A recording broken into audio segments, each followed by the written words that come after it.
Bon après-midi, mesdames, bon après-midi, messieurs. Le bonheur est le mien encore de vous retrouver ce samedi pour cet échange politiquement très correct sur la télévision du Monde, votre émission Tout Azimut, qui vous offre même l'actualité de la semaine débattue par les hommes politiques de la société civile du Cameroun. Cet après-midi, encore comme à l'habituel, nous allons revenir sur des actualités poignantes de la semaine. On parlera tout d'abord des sénatoriales 2018 dans la machine déjà huilée qui s'achemine tranquillement vers les élections prévues le 25 mars 2018 prochain. Des candidats déjà déclarés, quelques recours bien introduits également dans ce processus. Nous serons à cet effet le délégué régional d'Élection Cameroun pour le littoral en direct de cette émission pour faire le point. On parlera également cet après-midi du Conseil des ministres qui s'est tenu il y a quelques jours, présidé par le chef de l'État, un Conseil des ministres qui a fait couler beaucoup d'encre et de salive. Et puis le Premier ministre qui poursuit son périple au Cameroun. Question de s'assurer de la qualité de l'avancée des travaux de construction des différentes infrastructures pour la CAN 2019. Et puis dans ce qui est de la Select cet après-midi, l'ex-ministre Edgar Alain Mebengo qui fait à présent les choux gras, non seulement de la presse mais également des hommes politiques et de la société civile.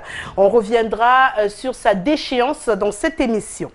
Et pour échanger cet après-midi dans cette émission qui se veut interactive, d'ailleurs, vous avez le code d'accès qui s'affiche au bas du petit écran pour vous permettre de donner votre point de vue, un point de vue qui compte également dans cette discussion, le 699 13 50 75. Mesdames, Messieurs, bienvenue.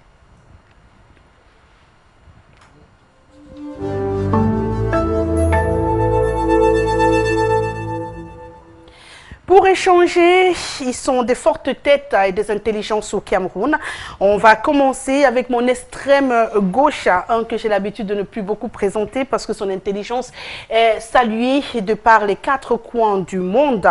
Le docteur Charles Ngadifna, universitaire, enseignant-chercheur UCAC, est avec nous cet après-midi. Le sociologue nous fait l'honneur d'être de notre compagnie. Bienvenue, docteur. Merci bien, madame. Et je voudrais d'entrée de jeu saluer tous vos téléspectateurs et dire totalement ma joie d'être sur le même plateau que des cadres politiques de haut vol, des avocats émérites. Donc c'est toute ma joie de pouvoir diviser avec eux, d'échanger, d'apprendre et effectivement d'apporter un peu de l'eau au moulin du débat qui va se poursuivre. Et peut-être que j'apparais pour la première fois sous une autre casquette. Au-delà de l'enseignant-chercheur, vous avez désormais affaire au chef de division des affaires académiques, de la recherche et de la scolarité. Je voudrais donc remercier, si vous le permettez, le ministre Famé Dongo qui m'a témoigné de cette confiance, certainement instrumentalisée par Dieu. Donc je voudrais saisir cette occasion pour vous dire que cette appellation changera désormais. Enseignant-chercheur, oui, mais chef de division, c'est peut-être encore mieux. Félicitations, docteur Charles Ngadifna. Et également sur ce plateau, à ma droite, Cyril Sambaka, premier vice-président national de l'Union démocratique du Cameroun, acteur politique de la première heure. Vous êtes également candidat au sénatorial 2018 des listes UDC dans le littoral. Bienvenue, monsieur Sambaka. Je vous remercie. Bienvenue à tous les téléspectateurs. Je suis satisfait d'être là avec vous et avec les autres. Donc, je pense qu'on aura un bon débat, un débat constructif, un débat où, en période électorale, seuls doivent prévaloir, n'est-ce pas, les programmes. À ma gauche, un avocat au barreau du Cameroun. Quand on parle d'avocat d'affaires au Cameroun, Maître Pensy fait partie de la crème. Vous êtes également militant du Rassemblement démocratique du peuple camerounais. Bienvenue, Maître Emmanuel Pensy. Je vous remercie de m'avoir invité et puis je voudrais saluer tous les copanélistes et dire également ma joie de pouvoir deviser avec eux.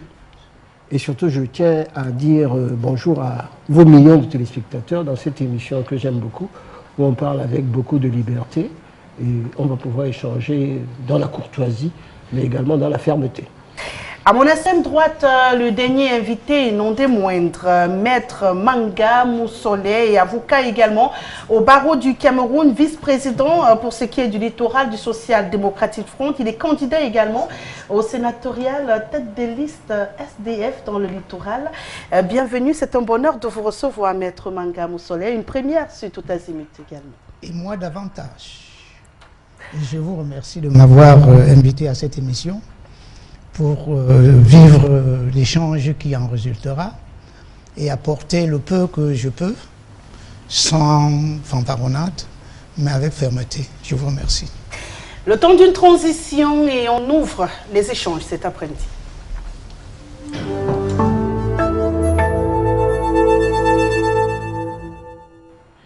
Le Premier ministre Philemon Yang est en périple dans l'ensemble du triangle national et il essaye de s'assurer que les travaux évoluent graduellement pour ce qui est de l'organisation potentielle par le Cameroun de la CAN 2019.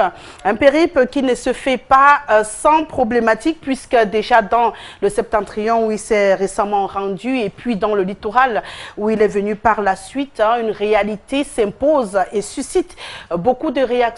Les hommes et femmes de la presse privée au Cameroun sont interdits d'accès à cette suite du Premier ministre. Une situation qui interpelle un peu. On se pose la question. Déjà, je vais commencer par vous la poser, Maître Manga. Est-ce que ça cacherait quelque chose de ne pas accepter les hommes de médias à la suite du Premier ministre? L'homme de médias, lors de son passage dans les différents sites qu'il a visités, c'est parce qu'il a quelque chose à se reprocher. Il a le doute de ce que les chantiers soient au niveau des attentes des Camerounais et davantage de ceux de la... comment on appelle le truc africain de football, la CAF, par exemple. Ouais. Mais je pense sincèrement que cette manière de fonctionner ne cadre pas avec le développement qu'on prône chez nous. Il n'y a pas de raison que les médias privés soient interdits de séjour lors de telles visites. C'est inconcevable dans un État démocratique. Docteur Ngadina, est-ce que c'est pas logique aussi, vu le besoin qu'a l'État de contrôler un tout petit peu l'information qui ressort de cette organisation? De mon point de vue, je ne pense pas que ce soit de toute façon une porte fermée. Je crois qu'en matière de journalisme, le stade ou bien les chantiers visités par les premiers ministres existent depuis. Donc les journalistes dans leur investigation ont la situation en main. Maintenant, faire suite au premier ministre répond à des normes. Est-ce que ces journalistes ont sollicité une accréditation pour être à la suite? Est-ce qu'ils se sont conformés à la procédure? Je crois que c'est des questions peut-être qu'il faudrait voir. Mais si c'est question d'information, il n'a pas été interdit aux médias privés d'aller le lendemain, de faire le travail d'investigation et puis de rendre compte.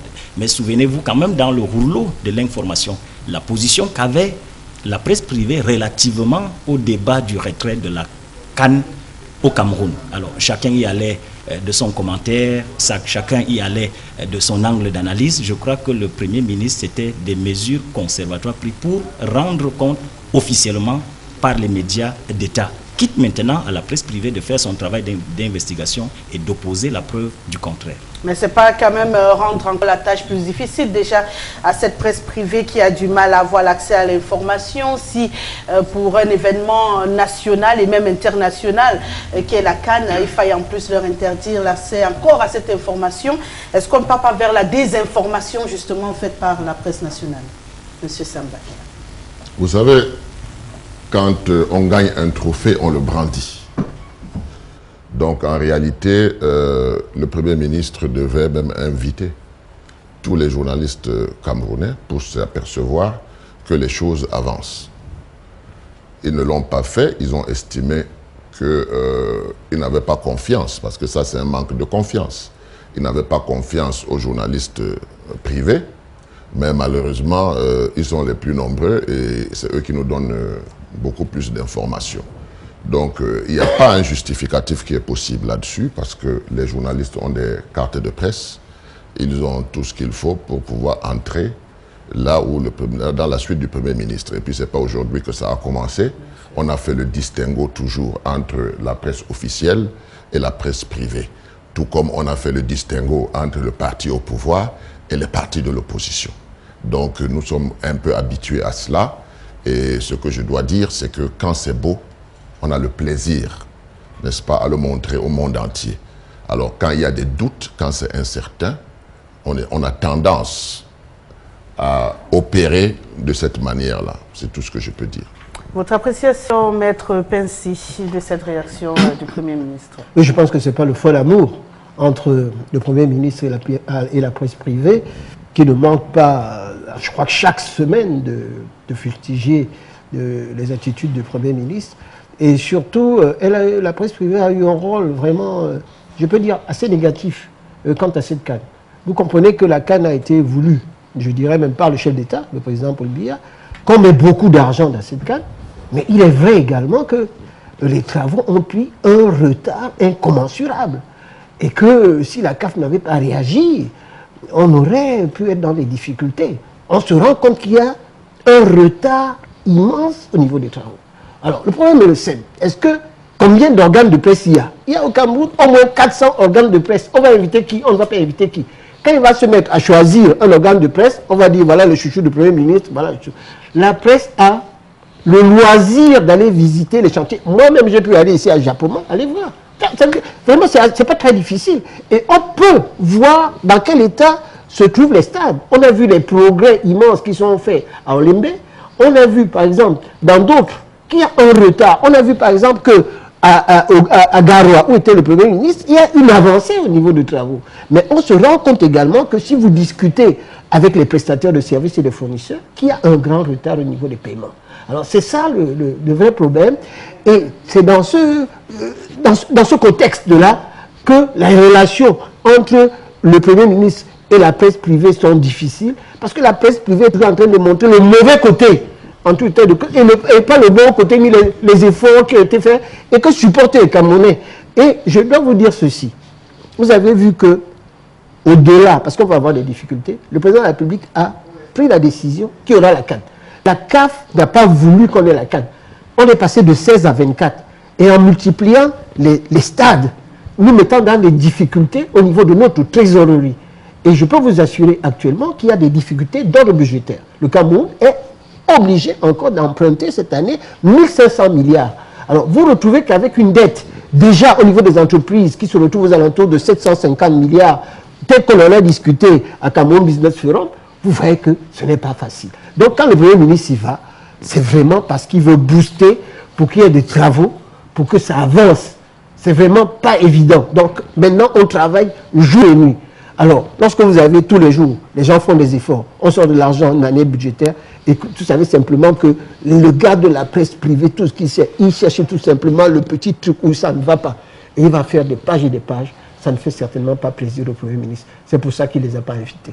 Mais ils sont libres d'y aller, comme a dit le professeur. Ils ont la latitude de le faire. Et personne ne les empêche de faire leur travail. D'ailleurs, à la suite de Maître, je voulais quand même, avec un peu d'objectivité et de recul, mais les journalistes sont dans la ville. Ce n'est pas le petit instant de la visite du Premier ministre qui a tenu en 30-45 minutes, qui devait changer le cours de l'histoire. Les journalistes auraient pu gagner en montrant, en témoignant de leur efficacité, de leur efficience ou de leur percutance, en couvrant l'événement ante, en couvrant l'événement post. C'est-à-dire que même après la visite du ministre, il pouvait rendre compte de l'état d'avancement. Je crois que c'est une fuite à la limite en avant, parce qu'il faudrait quand même reconnaître que dans les procédures et les démarches, la restriction, le huis clos font partie de la démarche. Le Premier ministre pouvait avoir une communication précise, sous un ton incisif, à dérouler aux responsables du chantier. Il n'en a pas l'obligation de permettre qu'une presse y soit. Je crois que ça rentre dans les procédures et c'est en toute légalité. Ces journalistes auraient pu, la visite du ministre était en grande pompe annoncée.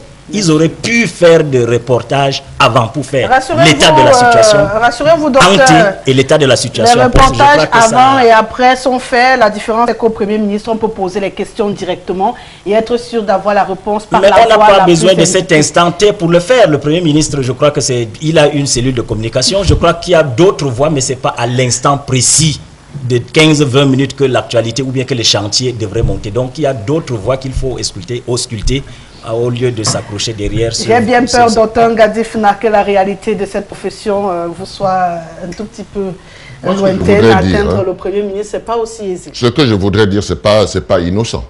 Ce qui est sûr, c'est que ce n'est pas innocent que le Premier ministre ait mis les journalistes de la presse privée de côté. Parce que là, on avait aussi peur, il faut le dire, que les ouvriers puissent, devant le Premier ministre, leur manifester leur mécontentement par rapport au retard de salaire. Tout cela est possible, donc il ne faut pas révéler cela. Le cas, dans il faut la sérénité, parce que ça, ce sont des discours que le parti au pouvoir a toujours eu, et on le sait. Il faut la sérénité, mais c'est pour ça que j'ai dit au départ que quand c'est transparent, quand il n'y a pas de problème, quand c'est un trophée, on le brandit. Donc certes, il y a des problèmes que le Premier ministre n'a pas voulu mettre au devant de la scène. Il a donc préféré demander aux journalistes de s'abstenir. Journalistes avec lesquels ils ne sont pas en concurrence. Parce que le problème n'est pas de savoir si les journalistes ont accès ou n'ont pas accès au stade pour savoir l'état d'avancement. Le problème, c'est qu'ils voulaient être à la suite du Premier ministre pour voir ce qui allait se passer. Ils n'ont pas pu être à la suite du Premier ministre pour voir ce qui s'est passé. Ce qui s'est passé à huis clos. Je ne peux pas dire que c'est des trophées, parce que si c'était des trophées, je suis sûr qu'on l'aurait brandi au-devant de tous les Camerounais. On va sortir de ce débat puisque ce n'est que le zapping, c'est un point de vue, une prise de parole à l'entame des échanges les plus croustillants. Avec vous, Maître Manga, peut-être un regard que vous avez sur cette possible canne organisée par le Cameroun. La démarche du Premier ministre me surprend, tout simplement parce que pourquoi a-t-il le doute quant à l'amour que les journalistes ont à l'endroit de notre pays? Pourquoi? Il s'agit d'un doute sceptique et méthodique. Mais pourquoi y aurait-il doute?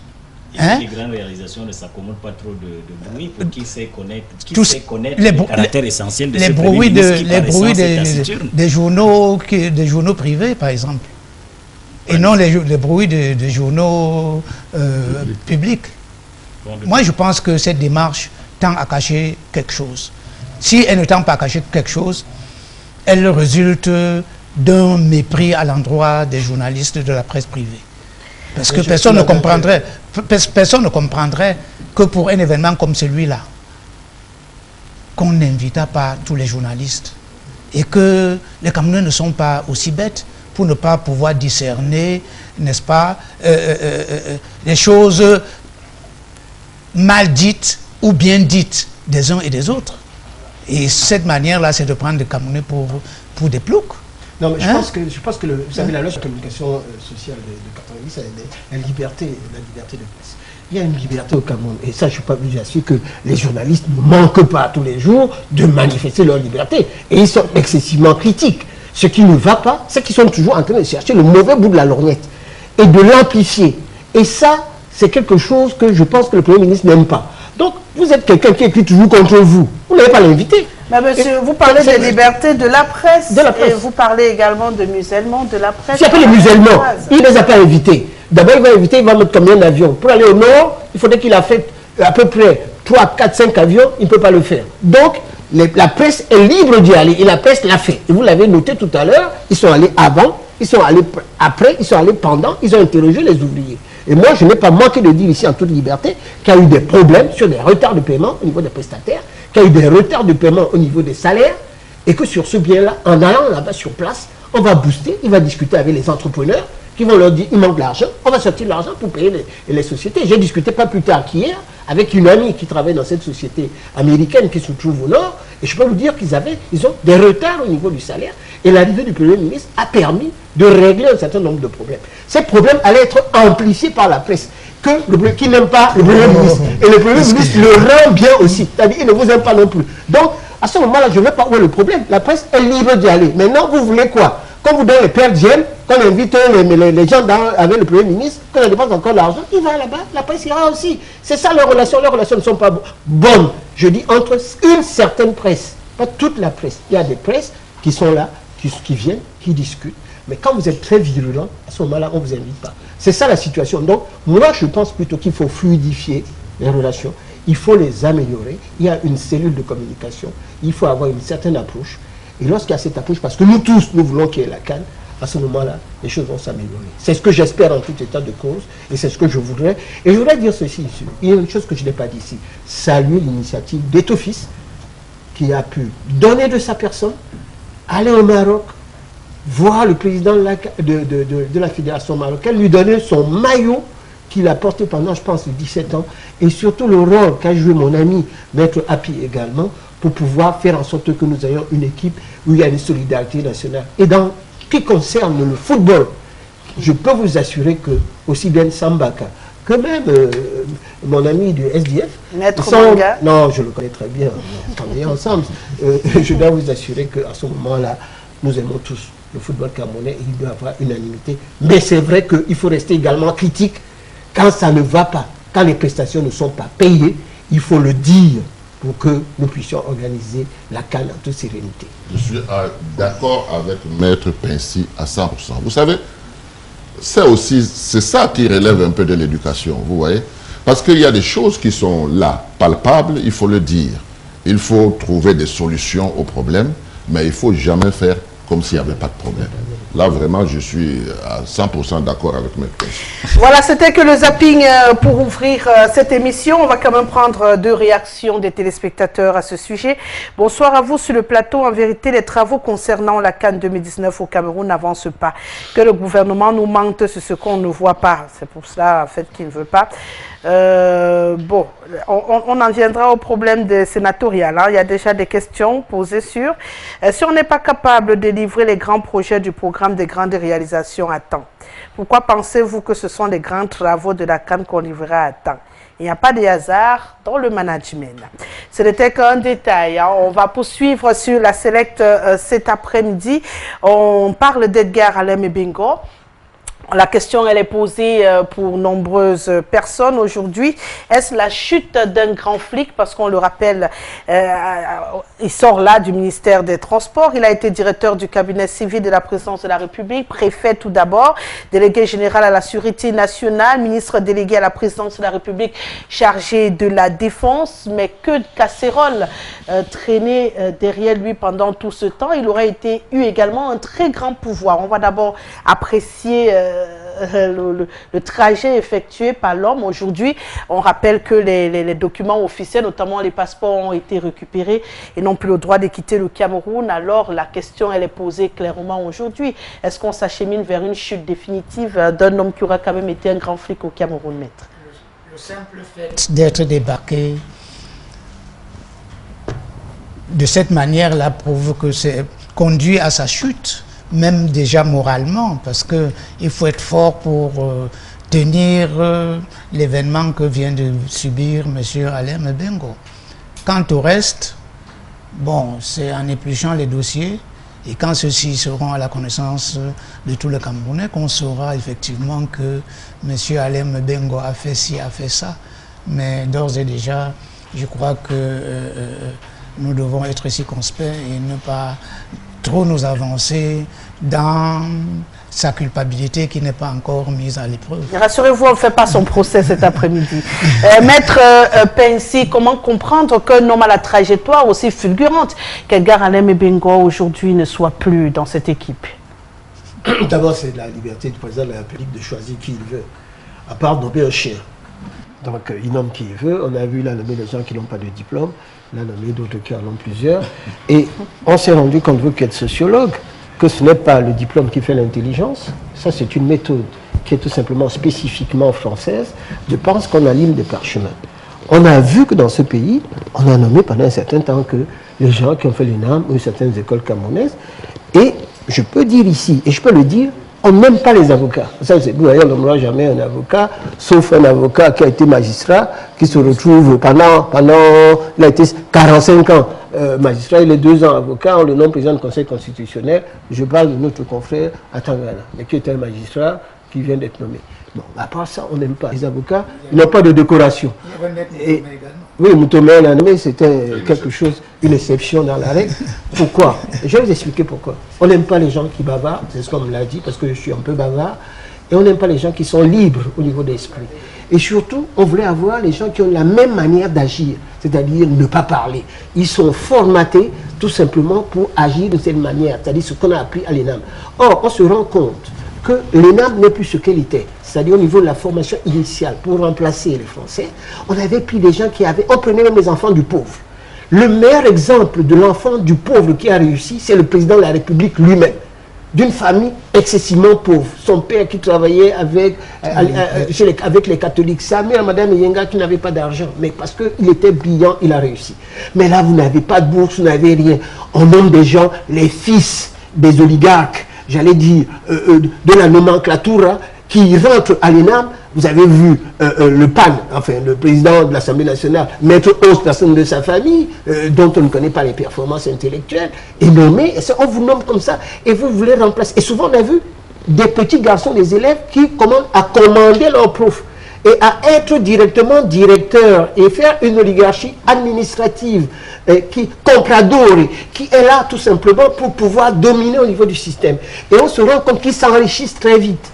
Et au fond, ils ont mis le pays par terre. Si bien que le président est en train de changer. Vous parlez de Mebengo, mais la nomination d'Atanganji et le fait qu'on a cherché quelqu'un qui est dans le renseignement, dont il a commencé à montrer son efficacité. On ne connaît pas ses diplômes. Je ne sais pas si on l'a vu à la fac un jour, mais il a commencé à prendre des mesures énergiques pour pouvoir juguler la crise anglophone. Il va recevoir, je pense qu'il va rencontrer Fundi, ils ont rendez-vous ensemble, il va travailler également avec des gens de la population. Il va à Batibo, ce que les autres n'ont pas fait. Il prend le courage à premier pour essayer de régler cette crise. Donc, je pense que nous sommes peut-être à la fin du mythe du diplôme pour essayer à chercher des gens qui sont efficaces. Mais bien dont on parle, je pense qu'il n'a pas eu un cursus scolaire des plus brillants, mais il a été un excellent ministre. Partout, dans tous les postes où il a été, il a très bien fait. Alors, il a un problème, j'ai dit, avec les maniements de fonds, il a un deuxième problème, il a un problème avec l'argent, et il a un problème avec le fait qu'on le voit beaucoup. Quand il passait à Yaoundé, quand il était ministre de la Défense, il y avait 12 voitures qui le suivaient, armées jusqu'aux dents. Je me souviens qu'un ami ministre, un jour, m'a dit, au moment où il était en train de passer, on lui dit, monsieur, arrêtez-vous. Mais il dit, mais je suis aussi ministre. On dit, ah, vous dégagez, parce que les deux vont passer en voiture. Donc, c'est ça qui fait que, avec l'affaire qui s'est passée en France, je ne voudrais pas revenir dessus, sur les achats, etc., des tenues, des chaussures, etc., quand il était ministre de la Défense, il y a toujours des problèmes qui suivent, dont on a parlé. Je pense qu'un journal français qui est Le Point en a fait de larges échos, avec des colonels qui sont interrogés, et le président Biya, il faudrait que les gens le sachent, n'aime pas le bruit. Parce que les gens vous disent qu'il n'écoute pas. Il écoute, il est au courant. Tout ce bruit qui est fait autour de Mebengo, toutes ces affaires qui tournent autour de lui, fait en définitive que, comme ça fait trop de bruit, le président l'a d'abord mis à l'écart. Ouais. Mais cela ne veut pas encore dire, et Manga l'a dit à juste titre, là je vois le rôle de l'avocat, c'est tout simplement qu'il faut avoir la totalité du dossier pour savoir ce qu'il y a. S'il mérite. Je crois que Motazé, il y a quelques jours, a eu une phrase qui me semble être bonne. Il a dit, le président est un entraîneur, à un moment il vous enlève de l'équipe. Ça ne veut pas dire que vous ne pouvez pas revenir un jour. On a vu notre ami Bokam, qui est resté 13 ans hors du gouvernement, qui est revenu et qui maintenant se trouve à Paris malade et qu'on a également enlevé. Donc on ne sait jamais, avec le président Biya, souvent, il rappelle ce qu'il a fait partir. Et sait-on jamais, pour l'instant, stand-by en ce qui concerne le bingo. Mais le fait que son passeport soit retiré qu'est-ce qu'on en sait? Qu'est-ce qu'on en sait d'abord? Ça, c'est vrai. Président il est interdit sorti, ça c'est sûr. Moi, j'ai toujours du plaisir à écouter Maître Pincy parce qu'il est informé. Ouais. Et je suis sûr qu'il ne dit pas des choses en l'air. Par contre, l'opacité dans le renseignement de ce gouvernement, qui ne dit pas grand-chose, fait en sorte que parfois il peut nous induire en erreur. Moi, je vais faire une analyse alors que je n'ai pas les données. Maître Pincy, il est plus introduit, il est du système, et d'ailleurs, il est l'un des plus grands défenseurs du système. Donc, forcément, pour défendre quelqu'un, il faut savoir ce qu'il a fait. Donc, je m'en tiens à ce qu'il a dit, mais je dis en d'autres termes aussi que si ce monsieur n'était pas efficace aux yeux du président de la République, il n'aurait pas fait le tour du gouvernement. Donc, il a apporté précisément ce que le président attendait de lui. Maintenant, si on l'indexe sur le plan des finances et puis le matu vu, bon, il y a des gens, tout le monde ne peut pas être parfait partout. Donc, en réalité, je ne pense pas qu'il ait mis peu de temps dans ce gouvernement et que, ma foi, il n'était pas l'heure pour que quelqu'un d'autre prenne. Vous savez, la longévité avec le RDPC, ce n'est pas un problème. D'ailleurs, quand on vous dit vous partez, vous restez au quartier, calculez comment revenir. Parce que cela c'est déjà fait. Et ma foi, voilà comment la tourne. Bonsoir à tous. Je pense que Alain Mebengo doit subir ses conséquences pour servir de cobaye. Joseph Intima, docteur. Bon, je crois que c'est un cobaye, peut-être pour faire exemple pour tous ceux qui les verront encore des casseroles dans ce nouveau gouvernement qui est censé être actif. Peut-être on attendra la liturgie pour voir M. Mebengo sacrifié à l'autel. Peut-être on pourra avoir le regard peut-être et la vie plus nette. Mais je voudrais dire que la délicatesse du sujet nous commande quand même de prendre un peu de recul. À l'analyse objective, quand M. Mebengo, administrateur civil de son État, après directeur du cabinet civil, à la Sûreté nationale, à la Défense et puis au transport, ça n'a posé aucun problème quand le président, il avait la confiance du président de la République. Mais du moment où le président, dans son pouvoir discrétionnaire, peut décider de qui mettre à quel poste, je ne pense pas que Mebengo n'est pas le premier à sortir du gouvernement. Ils sont peu nombreux, ceux qui ont géré les postes de souveraineté, la police, c'est le renseignement, la défense, et il était au cabinet civil. Donc, je crois que c'est un phénomène, c'est un train, pour reprendre peut-être des termes journalistiques, c'est un train qui arrive à l'heure, c'est un chien écrasé à la limite que quelqu'un qui a été au gouvernement pendant longtemps puisse sortir. Je ne pense pas que ça doit focaliser autant l'attention. Peut-être. Et la prise de son passeport J'en viens, mais je crois que les chefs d'accusation ne sont pas établis. Quelles sont les raisons pour lesquelles on retire le passeport à M. Mebengo? On n'en sait rien. Toujours est-il que l'abondante actualité fait de lui quelqu'un de suffisamment opulent. Je crois que ça, c'est le premier fait. Et peut-être que dans l'analyse, quand vous avez assez d'argent, je crois que c'est l'autre P qui reste, c'est-à-dire le pouvoir. Est-ce que Mebengo apparaîtrait maintenant comme quelqu'un d'inquiétant? Là, je suis en conjecture.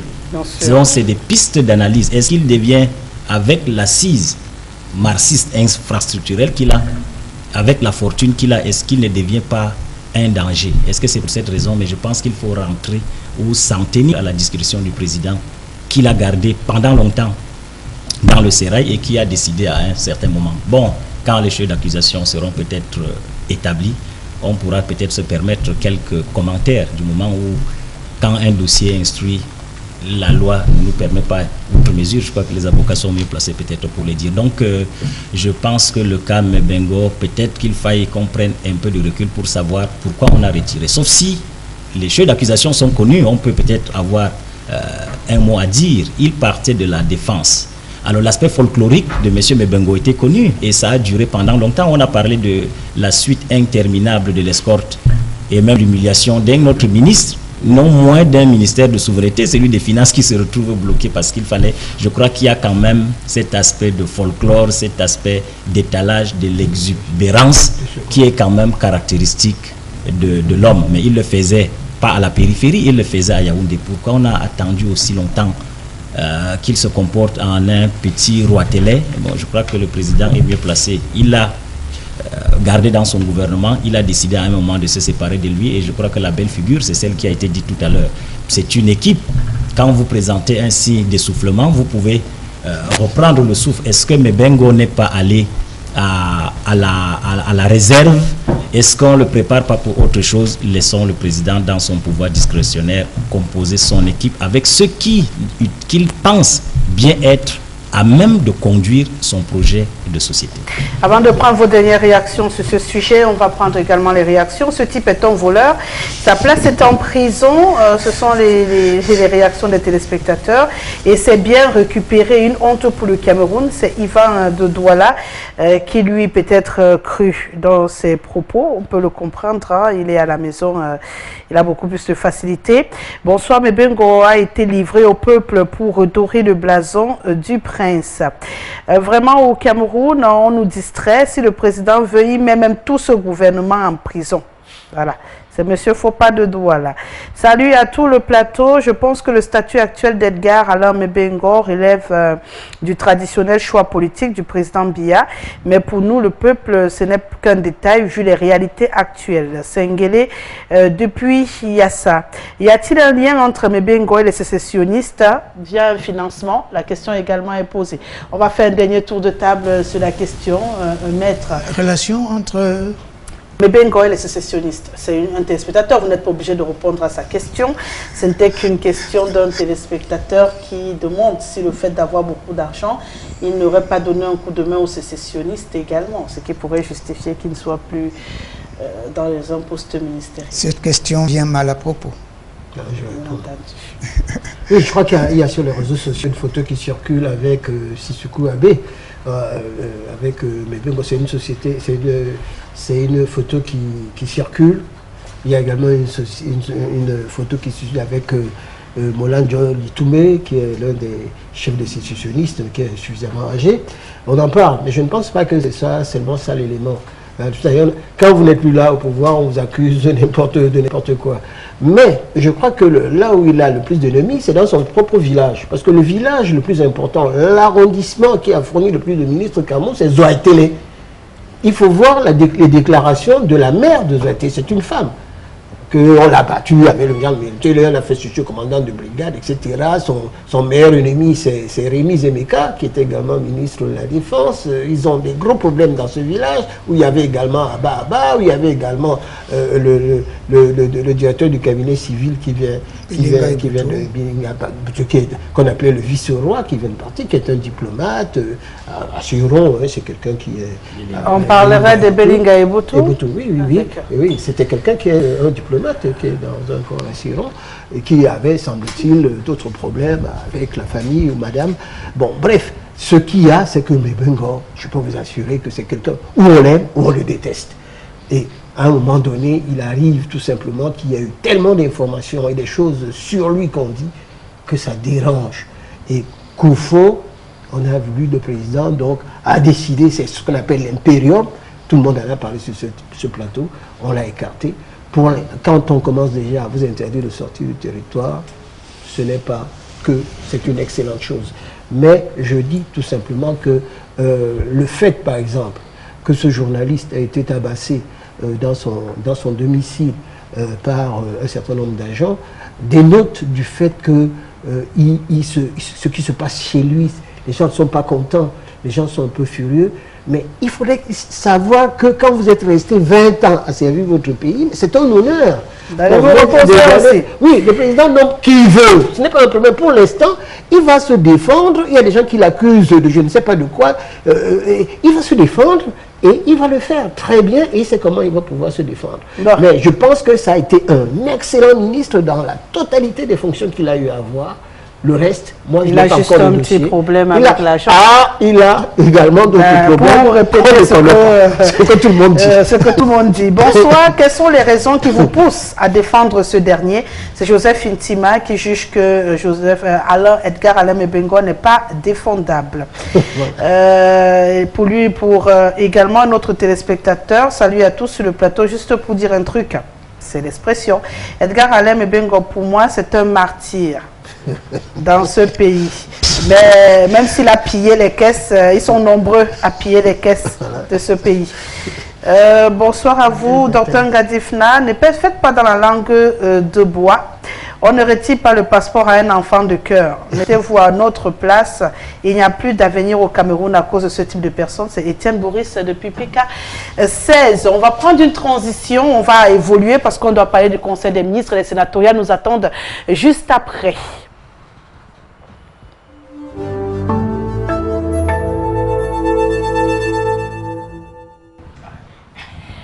Cette information également a fait le tour des tabloïds au cours de cette semaine qui s'achève. Ce Conseil des ministres qui intervient 3 années après le dernier Conseil des ministres et après le réaménagement du gouvernement du 2 mars dernier. On va commencer cette fois avec vous, Dr Ngadifna. On s'attendait à une discussion très longue entre le chef de l'État et les ministres, comme on a pris l'habitude de voir, mais là on a eu plutôt une sorte de prise de parole, un discours fait par le chef de l'État. Ça a suscité quand même beaucoup de réactions. A priori, c'est le président qui est le juge en dernier et suprême de l'opportunité, de l'option à développer. Est-ce qu'il opte pour une communication à la limite directive comme elle a été, puisqu'il a délivré une communication sans échange interactif? Est-ce qu'il pouvait élargir ça à un conseil de cabinet? Je crois que c'est de l'option irréprochable du président. C'est vrai qu'on aurait quand même aimé qu'après 3 années, qu'il y ait une sorte de passage en revue des grands sujets, qu'après le réaménagement, qui est quelque chose d'assez précis, d'assez percutant pour ouvrir des perspectives peut-être, mais je crois que le privilège reste au président de l'option qu'il a choisie de passer une communication. Maintenant, est-ce qu'il faudrait rentrer dans l'analyse du contenu, c'est-à-dire l'analyse sémique du discours? On le fera dans 2 minutes. Peut-être tout à l'heure, mais toujours est-il que c'est du privilège du président de choisir son option. Comment avez-vous apprécié ce Conseil des ministres, M. Sambaka? Bon, j'ai constaté, comme tous les Camerounais, que ce n'était pas un Conseil des ministres. C'était une communication du chef de l'État auprès de ses ministres. Et ce que je voudrais relever, vous voyez, le souligner, c'est qu'il y a d'un côté les prérogatives. Mais quand ça ne donne pas des résultats, on a une obligation de changer de méthode. Parce qu'il y a la gouvernance, il y a des méthodes de gouvernance. Quand on se rend compte que ça ne donne pas des résultats, on a le devoir de changer de fusil d'épaule et d'agir autrement. Vous avez vu le président de la République en 2013 en train de parler de son gouvernement en des termes très durs. En des termes très durs. Les Camerounais étaient contents. Ils étaient contents. Mais après, on est retombé dans le même style. Donc je pense qu'il y a un problème de style, il y a un problème, comme disent les jeunes aujourd'hui, de logiciel, qu'il faut revoir. Parce que ça ne donne pas les résultats escomptés. Vous avez vu, à un moment, tous les Camerounais étaient convaincus que la science infuse, c'était à l'ENAM. On ne pouvait pas gouverner, on ne pouvait pas être ministre si on ne sortait pas de l'ENAM.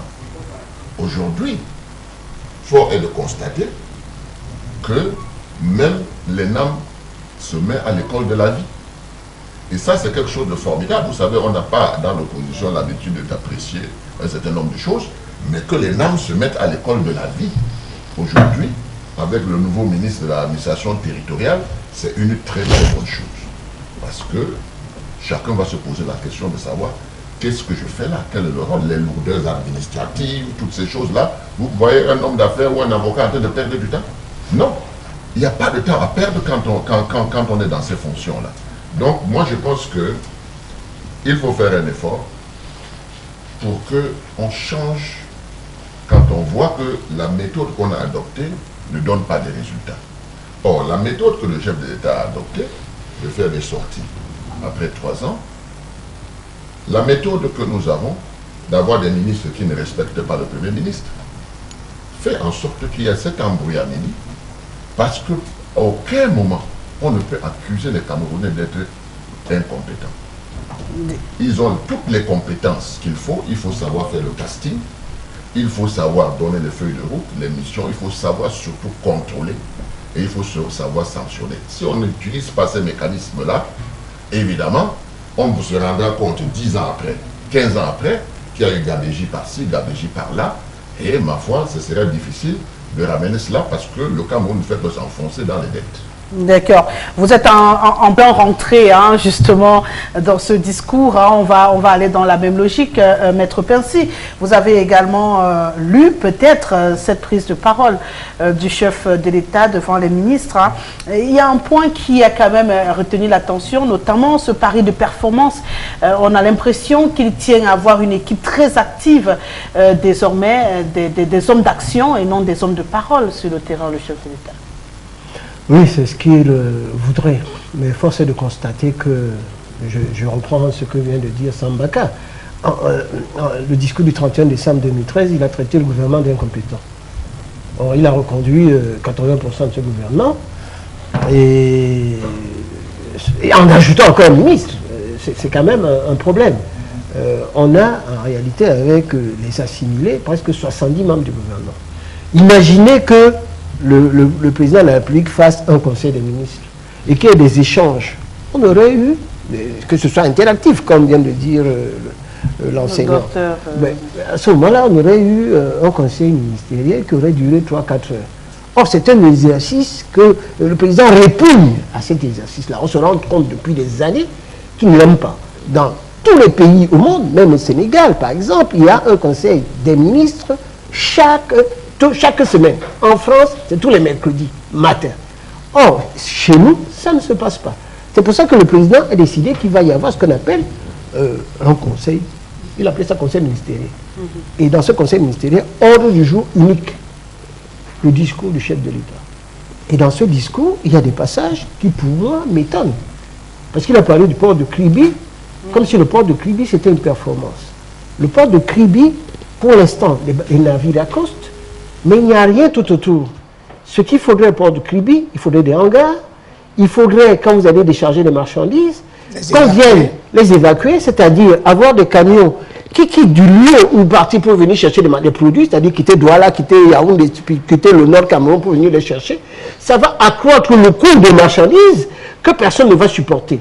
Et surtout, le port de Kribi a été fait au départ avec un financement qu'on appelle DOT, c'est-à-dire le financement privé des infrastructures publiques. Et ce financement n'a pu être fait parce que l'État n'a pas pu apporter sa quote-part. Donc les Chinois... Pour le port de Kribi, excusez-moi, je vais vous expliquer. Pour l'instant, le financement a été fait uniquement par les Chinois. Et les Chinois, pour l'instant, ne se font pas rembourser parce que ça devait se faire rembourser avec les mines de Balam et un chemin de fer. Et il faudrait également, pour transporter tout ce qui se passe au port de Kribi, il aurait fallu qu'il y ait également un chemin de fer qui puisse aller pour rejoindre le chemin de fer camerounais.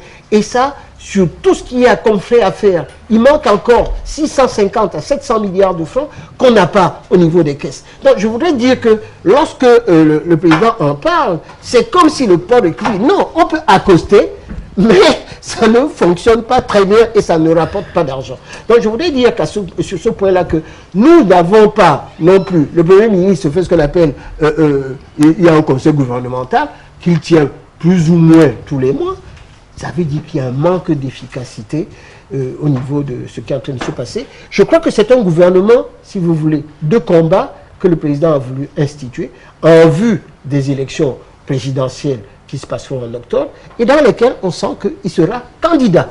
Donc, il a voulu dire que ne pas enlever les ministres par rapport aux régions, il sera candidat, et on fait un gouvernement pour aller aux élections, mais je doute que ce soit un gouvernement avec une pléthore de ministres. J'ai discuté avec Youssoufa Daouda, qui était ministre. Merci, maître. Pour terminer en un mot, oui, il m'a dit que quand il était ministre de l'économie, à l'époque du plan, ça fait aujourd'hui 6 ministères. D'accord. On en vient à notre avocat. C'est vrai que par moment, j'aurais l'impression d'être devant le barreau du Cameroun cet après-midi. On ressent la présence des avocats sur ce plateau, Maître Manga. Pour rester dans la même logique, hein, vous avez également suivi cette actualité, le Conseil des ministres. Ce Conseil des ministres n'en est pas un. Et je suis persuadé de ce que quand les ministres y allaient, ils avaient la peur au ventre, hein, d'être sermonnés, d'être houspillés.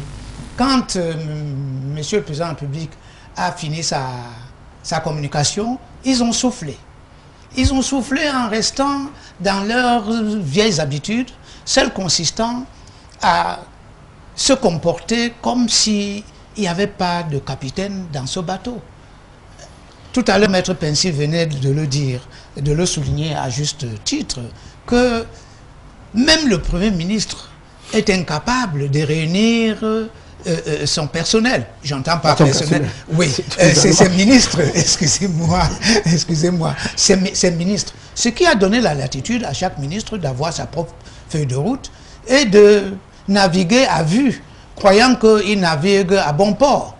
Et ça conduit donc à quoi? Ça conduit à ce que les choses du Cameroun traînent. Vous imaginez, jusqu'à maintenant, on est incapable de nous produire de l'eau convenablement, on est incapable de nous produire de l'électricité.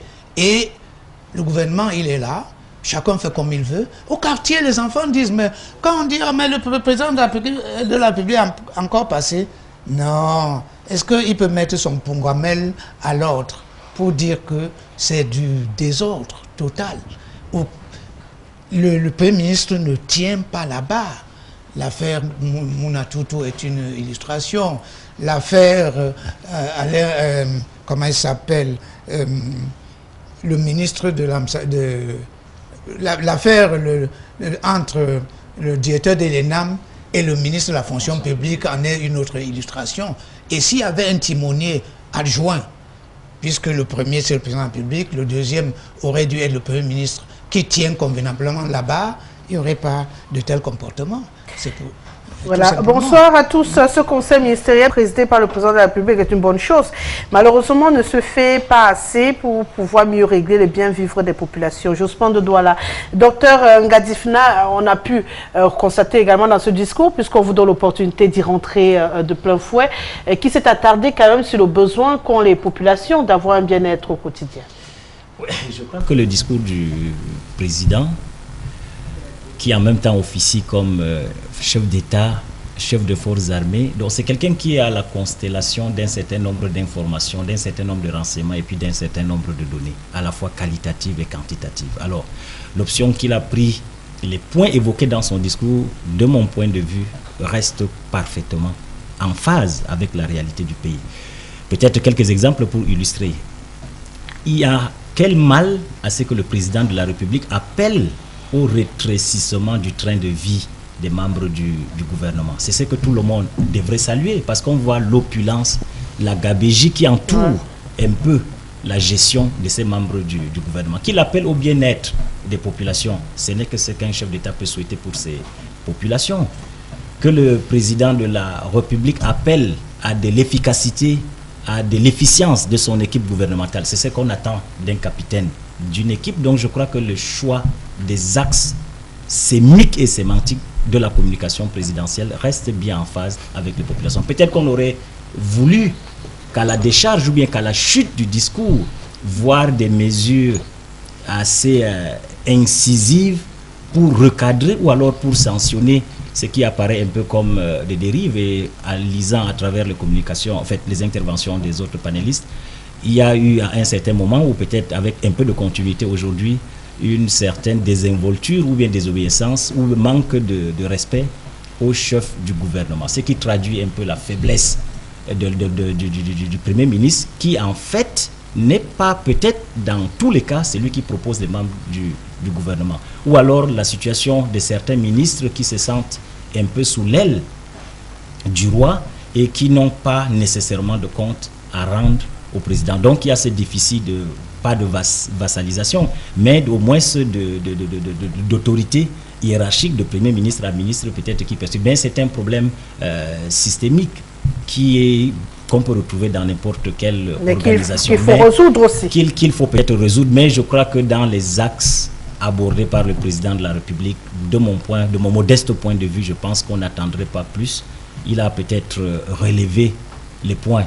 Et d'un autre côté, je crois que c'est la dimension quand même interactive qui permettrait, parce que évidemment sur une soixantaine des membres du gouvernement, je crois que une communication entre le président et ses ministres s'est établie. Parce que si nous rentrons dans l'analyse intergénérationnelle, il est évident que le décalage d'âge qu'il y a entre les membres du gouvernement, il y a certains membres que le président, je crois, ne pourrait pas reconnaître parmi 2 ou 3 personnes, ses ministres. Donc il pourrait croiser un de ses ministres sans savoir que c'est elle. Donc l'échange aurait pu permettre une certaine osmose, une certaine familiarité et puis bon, une facilitation d'un certain nombre de contacts interpersonnels qui, de mon point de vue, est important quand on est président, quand on est ministre. Voilà, on va faire un dernier tour de table. Tout simplement pour paraphraser et dire que ce conseil de ministres, à la suite de monsieur le professeur, pour dire que c'était tout simplement pour serrer la main aux nouveaux ministres et pouvoir les connaître. Parce que quant à son contenu, celui-ci n'a rien apporté de nouveau depuis toujours. C'est la même rengaine. Bon, peut-être faudrait, peut-être... Merci, merci docteur. Merci, on doit avancer, sinon ça fait un ping-pong, je suis obligé de jouer l'arbitre. Bonsoir à vous, merci monsieur Mbaka pour votre analyse. C'est le conseil ministériel le plus rapide du monde, 3 minutes 35 secondes. Nous espérons que l'opposition se réunira pour évincer ce conseil de comique. Étienne Boris de PK16. Avant de vous donner la parole, monsieur Mbaka, pour sortir de ce sujet, qu'est-ce qu'on doit retenir définitivement de ce conseil des ministres où on peut dire que le chef de l'État essayait de donner un axe vers un pari de performance, finalement avec un respect de la hiérarchie? Oui, ce qu'on peut dire en tant que politique, c'est que quand le chef de l'État donne une orientation, il faut mettre en œuvre les méthodes d'action qui puissent permettre qu'on arrive au résultat. Vous voyez, quand on parle par exemple de Gadéji, il faut le train de vie de l'État. Mais ma foi, on investit de l'argent. L'État, on met l'électronique, n'est-ce pas? Et puis, ça s'est trouvé ailleurs. Quand je regarde un pays comme la Côte d'Ivoire, où le président de la République a pris une dette de 50 milliards pour mettre toute son administration à l'électronique, ça permet d'être efficace. Ça permet de ne plus voler de l'argent. Ça permet à l'usager de ne plus avoir à faire la porte 101, 102 jusqu'à la 110 pour avoir son dossier. C'est ça l'efficacité, et à la longue, c'est là où on trouve l'économie. Donc les méthodes de travail, c'est important. Donc, et je reviens encore pour dire que quand on a essayé quelque chose qui n'a pas donné, il faut essayer autre chose. Parce que ces méthodes de travail qu'ils ont appris à l'ENAM là est obsolète. Parce que jusqu'à preuve de contraire, on se rend compte que ceux qui n'ont pas eu le cursus de l'ENAM et qui sont venus sont plus à l'aise, n'est-ce pas, à faire booster les choses. Je suis d'accord avec Maître Pensy que les avocats, ce n'est pas les magistrats. Les avocats, c'est des gens qui courent du matin jusqu'au soir. C'est des gens qui veulent des résultats. C'est des gens qui travaillent au résultat. Ils mettent les moyens pour qu'on arrive à quelque chose. C'est ainsi, les entrepreneurs, ils n'ont pas de temps à perdre. Vous vous rendez compte, donc, que l'administration camerounaise doit être réformée, doit être réorientée vers une administration de développement. Ce n'est pas que ce sont des idiots qui vont là-bas. Ils sont très intelligents quand ils sont à l'ENAM. Ils ont même de très bons cours. Sauf qu'il manque des cours d'éthique et de morale. En dehors de cela, il faut qu'ils comprennent que même si c'est la colonisation qui a laissé cette école, elle doit aujourd'hui devenir une école de développement parce que nous sommes entre Camerounais et nous avons notre indépendance. Mais qu'est-ce qu'on constate? On constate que d'un côté, quand on est sorti de l'ENAM, on est au commandement.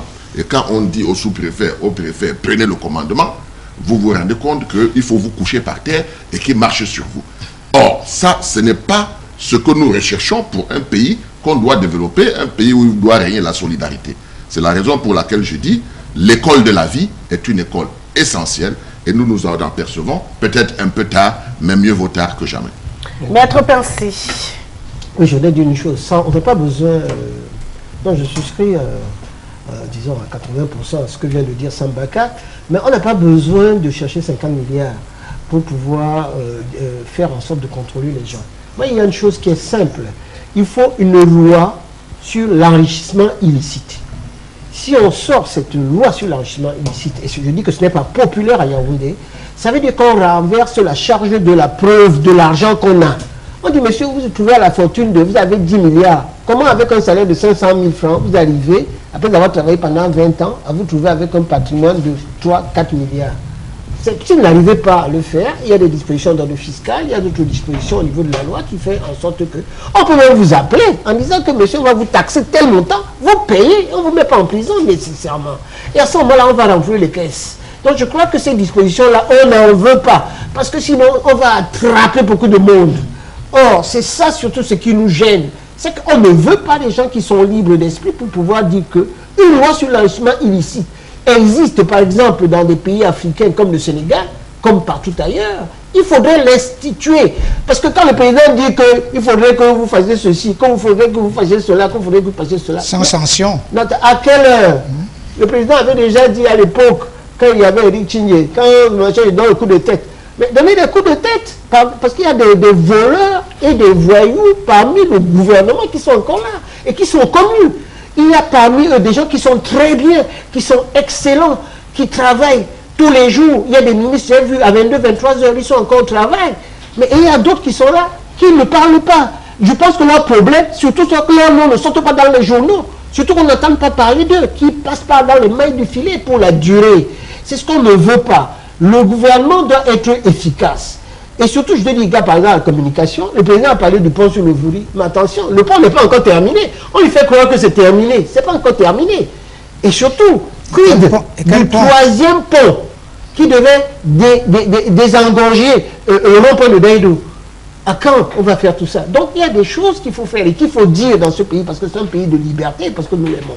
Donc je dis que ce conseil des ministres était tout simplement pour donner des instructions qu'il aurait pu dire sans avoir besoin de les réunir. Il n'avait pas besoin de le faire, mais il a fait ça également parce que la presse a dit qu'il ne les réunit jamais. Le dernier, je dois vous dire, c'était en octobre 2015. Ça veut dire qu'à peu près, il y a 2 ans et demi, parce qu'on n'est pas encore en octobre, c'est 2 ans et demi, il faut excuser, et que je pense que c'était, à mon avis, inutile. Mais il a fait ça tout simplement parce qu'il écoute la presse et qu'il vous lit beaucoup. Mais au fond, j'espère que si vous serrez la main des nouveaux ministres, en titillant des nouveaux ministres, parce qu'ils sont là, il fallait les entendre et surtout que les ministres travaillent. Parce que le président délègue, et c'est ça ce que nous avons dit. Si Merci, Maître Percy. Attendez, je vais terminer. Si vous déléguez entre les mains d'un premier ministre qui ne travaille pas, à ce moment-là, votre délégation est un ballon. Voilà, merci beaucoup. On va passer au cœur du sujet qui également est très attendu. Le plat des résistances cet après-midi, le débat après la transition.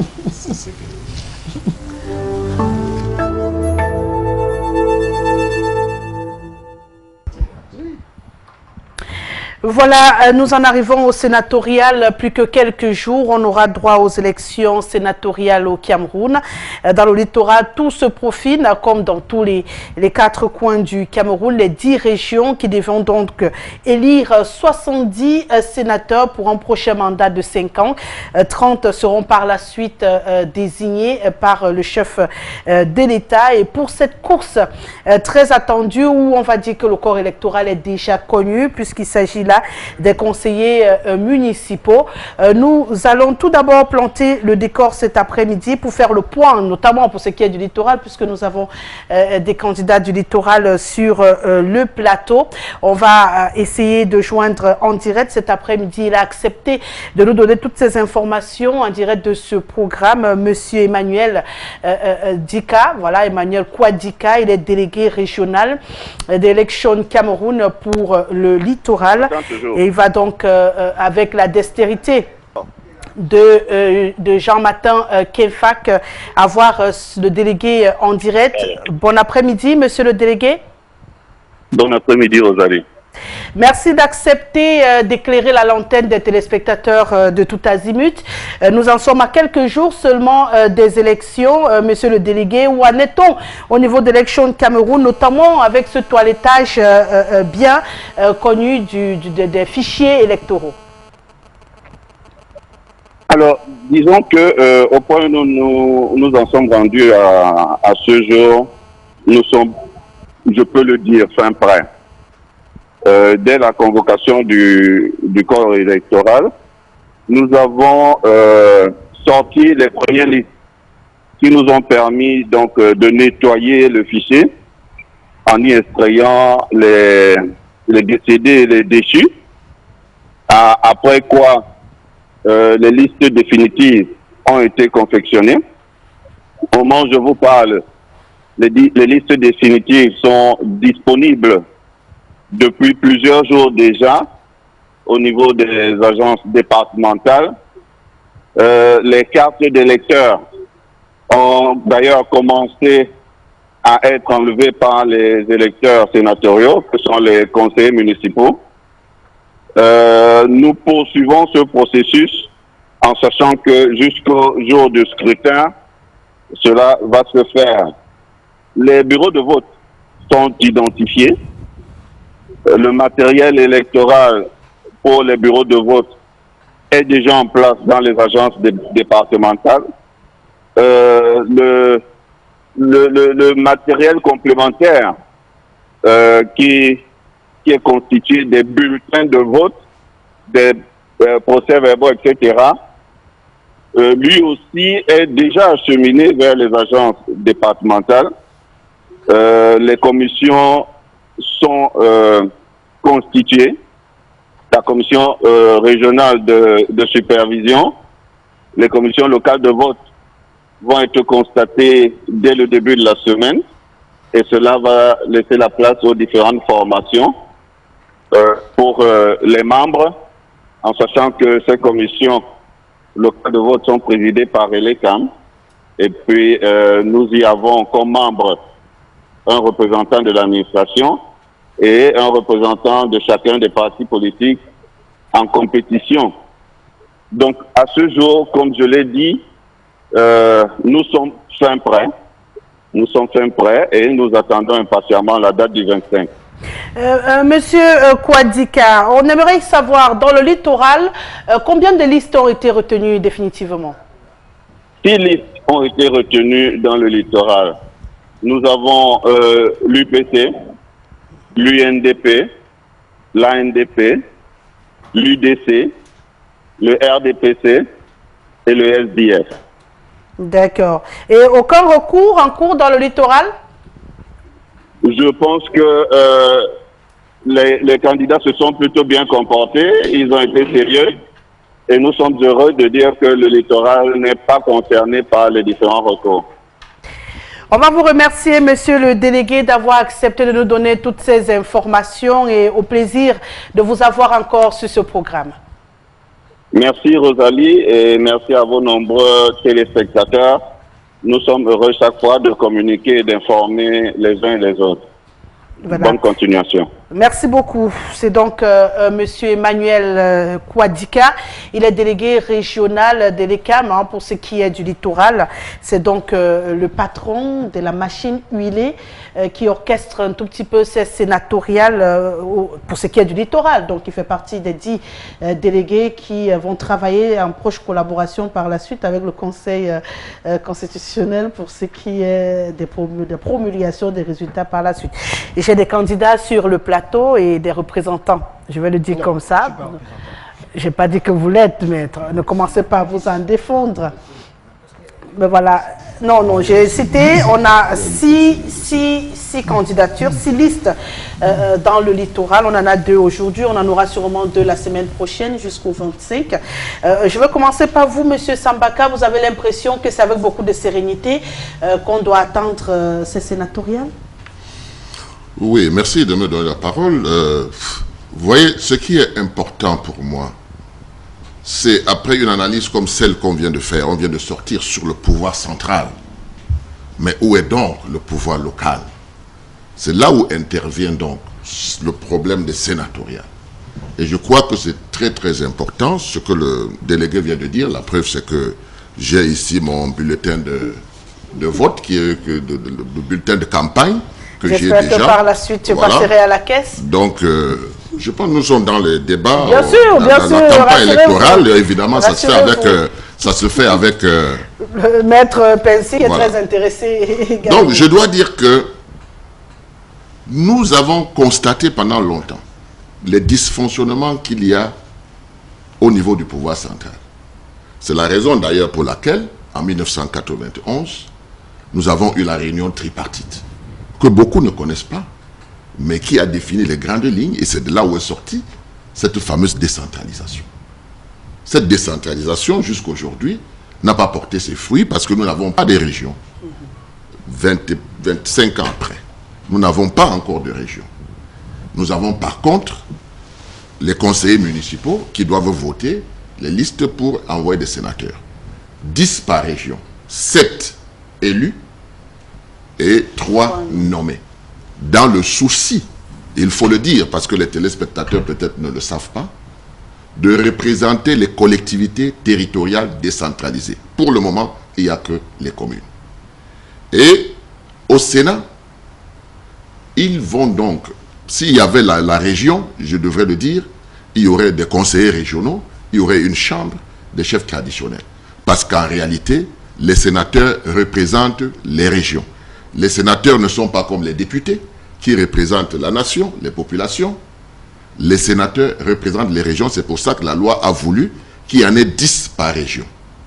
Donc, quand on a les 10 par région, il ne faut pas penser que, comme ils n'ont pas la décision au niveau des chambres, ils ne sont pas importants. Ils sont importants parce que les us et coutumes même des différentes régions qui constituent une richesse, qui constituent une identité, fait en sorte que les sénateurs sont donc les défenseurs de tout cela. Les sénateurs sont comme des avocats. Je pense que c'est peut-être pour ça que M. Mangam Solé, Maître Mangam Solé, se porte candidat. C'est des défenseurs. C'est la raison principale pour laquelle la tête de liste de l'UDC, par exemple, que je suis, travaille sur ce problème depuis des années. Et j'ai commencé depuis 1993 que le parti a demandé de travailler sur la décentralisation. Et il y a 4 ans encore, je demandais que comme il n'y a pas de région, il faut que on mette en place un plan d'urgence communal participatif. Merci. Je tenais déjà à préciser, par rappel, que pour les habitués de ce programme, ils le savent, quand on en arrive à la partie du débat, on va faire un effort d'être bref. Nous sommes en campagne. Je ne refuse pas, bien entendu, M. Sambaka, mais il y a également un principe dans ce programme. On va faire un effort, un tout petit effort de le respecter. Sinon, après, beaucoup de personnes n'auront pas l'occasion également de s'exprimer. Avant de passer la parole à Maître Manga qui s'impatiente, je vais me retourner vers vous. Pour moi, vous représentez un tout petit peu la société cet après-midi d'Odonga Difna. Est-ce que vous avez l'impression de comprendre cette histoire de sénatorial, à dire au nom des populations? Est-ce qu'on comprend pourquoi on doit avoir un sénateur au Cameroun? Parce que finalement, on a du mal à ressentir leur impact dans le quotidien. Je crois que je suis politologue, je témoigne quand même, je justifie d'un doctorat quand même sur la discipline. C'est pourquoi mon discours s'en tiendrait davantage au concept, à la forme qu'au fond, puisqu'il n'y a pas eu déclinaison des programmes politiques pour que nous y voyons. Je voudrais seulement tirer quelques pistes d'analyse. Je crois qu'en analyse politique sereine, on se serait attendu à ce qu'il y ait eu renouvellement d'abord de cette classe municipale pour aller aux élections. Parce que on s'achemine véritablement vers le jeu d'un dé qui, au début, a priori, est pipé. Parce que si on rentre dans l'analyse simplement de la discipline du parti, dans la meilleure hypothèse que le RDPC, avec l'écrasante majorité de ses conseillers, disent que bon, nous, c'est dans la perspective de la discipline du parti, nous votons notre parti. Je crois que les partis de l'opposition ont des chances très maigres et même à la limite infinitésimales d'aller. Donc ça, c'est l'analyse froide. Or, le jeu aurait été un peu plus alléchant que nous renouvelions d'abord, ou que nous passions d'abord peut-être à ces élections municipales pour redessiner ou bien redistribuer les cartes des délégués qui doivent choisir ces sénateurs. Il me semble qu'à l'analyse, ce n'est pas le cas. Et la conclusion ou la déduction logique, c'est qu'on s'achemine véritablement vers une reproduction de l'écrasante majorité du Sénat. Deuxième piste d'analyse, vous demandez d'être bref, je vais aller un peu plus vite. Il y a également la maîtrise ou bien l'assimilation même du rôle. Alors, quelles sont les leçons que nous pouvons tirer de cette première mandature sénatoriale? Est-ce qu'ils ont véritablement posé les jalons, si tant est que dans la tradition, c'est le premier pas qui donne l'allure de la danse? Qu'est-ce que le Sénat a véritablement posé comme acte essentiel, substantiel et quintessentiel? Je n'y vois pas. Donc il y a une nécessité, comme l'a dit le tête de liste de l'UDC, pour un féru de la politique, il y a d'abord un besoin d'appropriation et de connaissance même du rôle, parce que véritablement c'est eux qui sont en contact avec la population. Et ce qui revient maintenant à justifier au moins en partie le discours du président qui demandait le bien-être. Ça passe par ces représentants locaux, c'est eux qui sont en contact avec la base. Donc voilà quelques traits essentiels de mon point de vue, sans être candidat, sans appartenir. Rassurez-vous, c'est une discussion qui n'a rien à voir avec une campagne électorale, même si on a des candidats pour le besoin de l'actualité et des demandes étatiques au Cameroun. On doit avoir un certain équilibre dans ce jeu politique pour éviter qu'on nous accuse d'être parti pris. Maître Manga, vous êtes également candidat. Vous avez écouté tout à l'heure le délégué, tout semble fin prêt. Est-ce que vous avez la sensation que le jeu en vaut la chandelle? Un tant soit peu, oui. Sur le plan de la préparation, nous pouvons convenir avec monsieur le délégué que tout est prêt, puisque nous suivons également le mouvement et la préparation en vue de l'élection du 25 mars du 25 mars. Mais ce que nous voudrions faire observer, c'est que les élections du 25 mars vont nécessairement violer les dispositions de la loi, notamment l'article 222 de la loi numéro 2012/07 du 21 décembre 2012. Cette loi a prévu le cadre juridique dans lequel doit évoluer cette élection. Il renvoie aux articles 214, 217, 222 et 242. Les textes sont là. Vous pouvez permettre qu'on y fasse une petite incursion.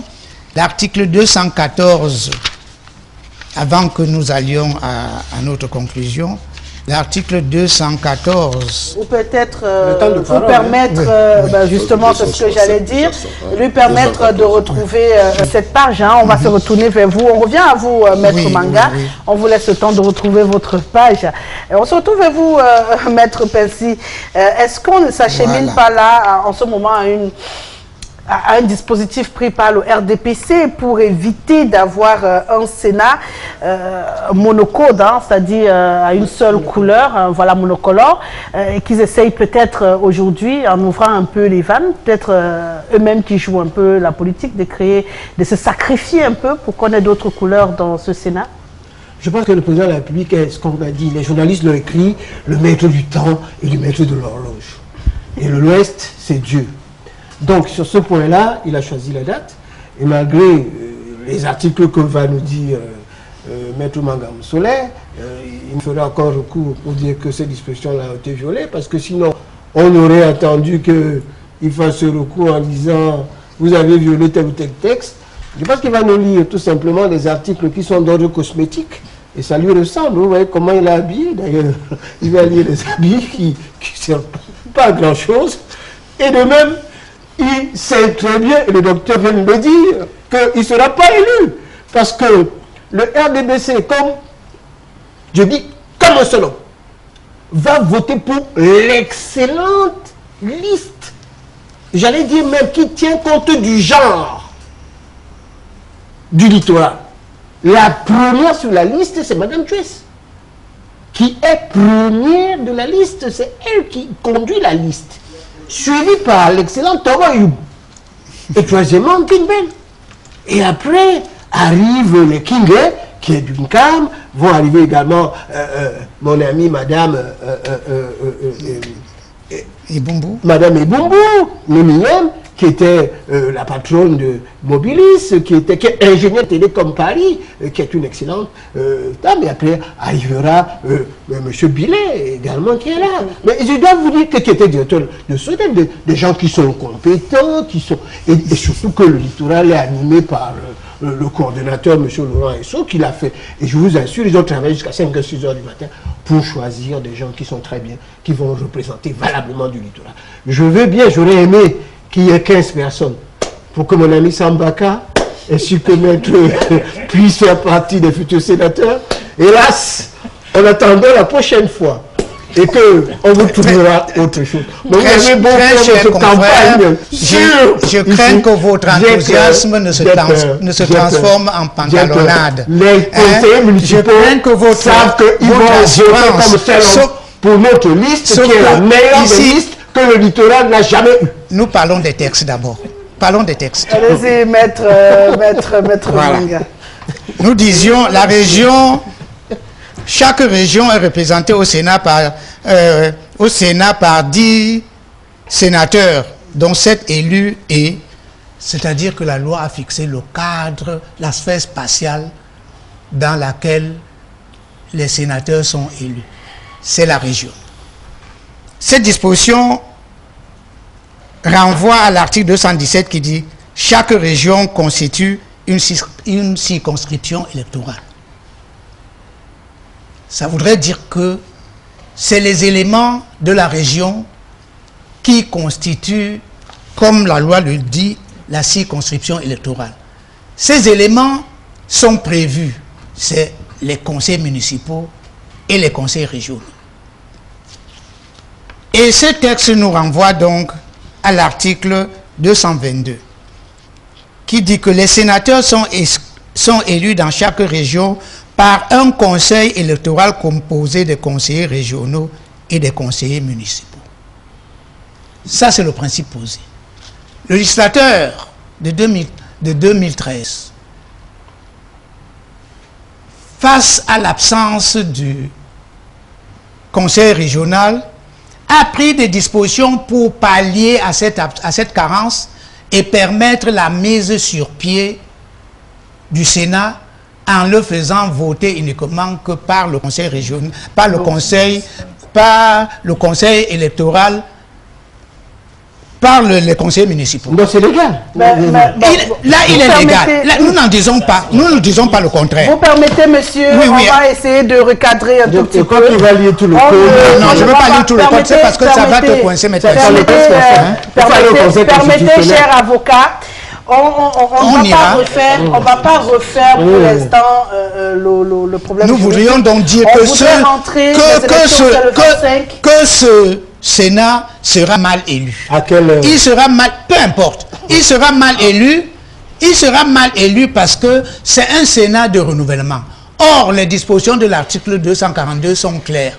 Nonobstant les dispositions de l'article 222, au cas où la mise sur pied du Sénat intervient avant celle des conseils régionaux, les sénateurs sont exclusivement élus par les conseillers municipaux. Or, c'était la mise en place. Maintenant, c'est le renouvellement et chacun de nous sait qu'en droit, chaque terminologie a un sens.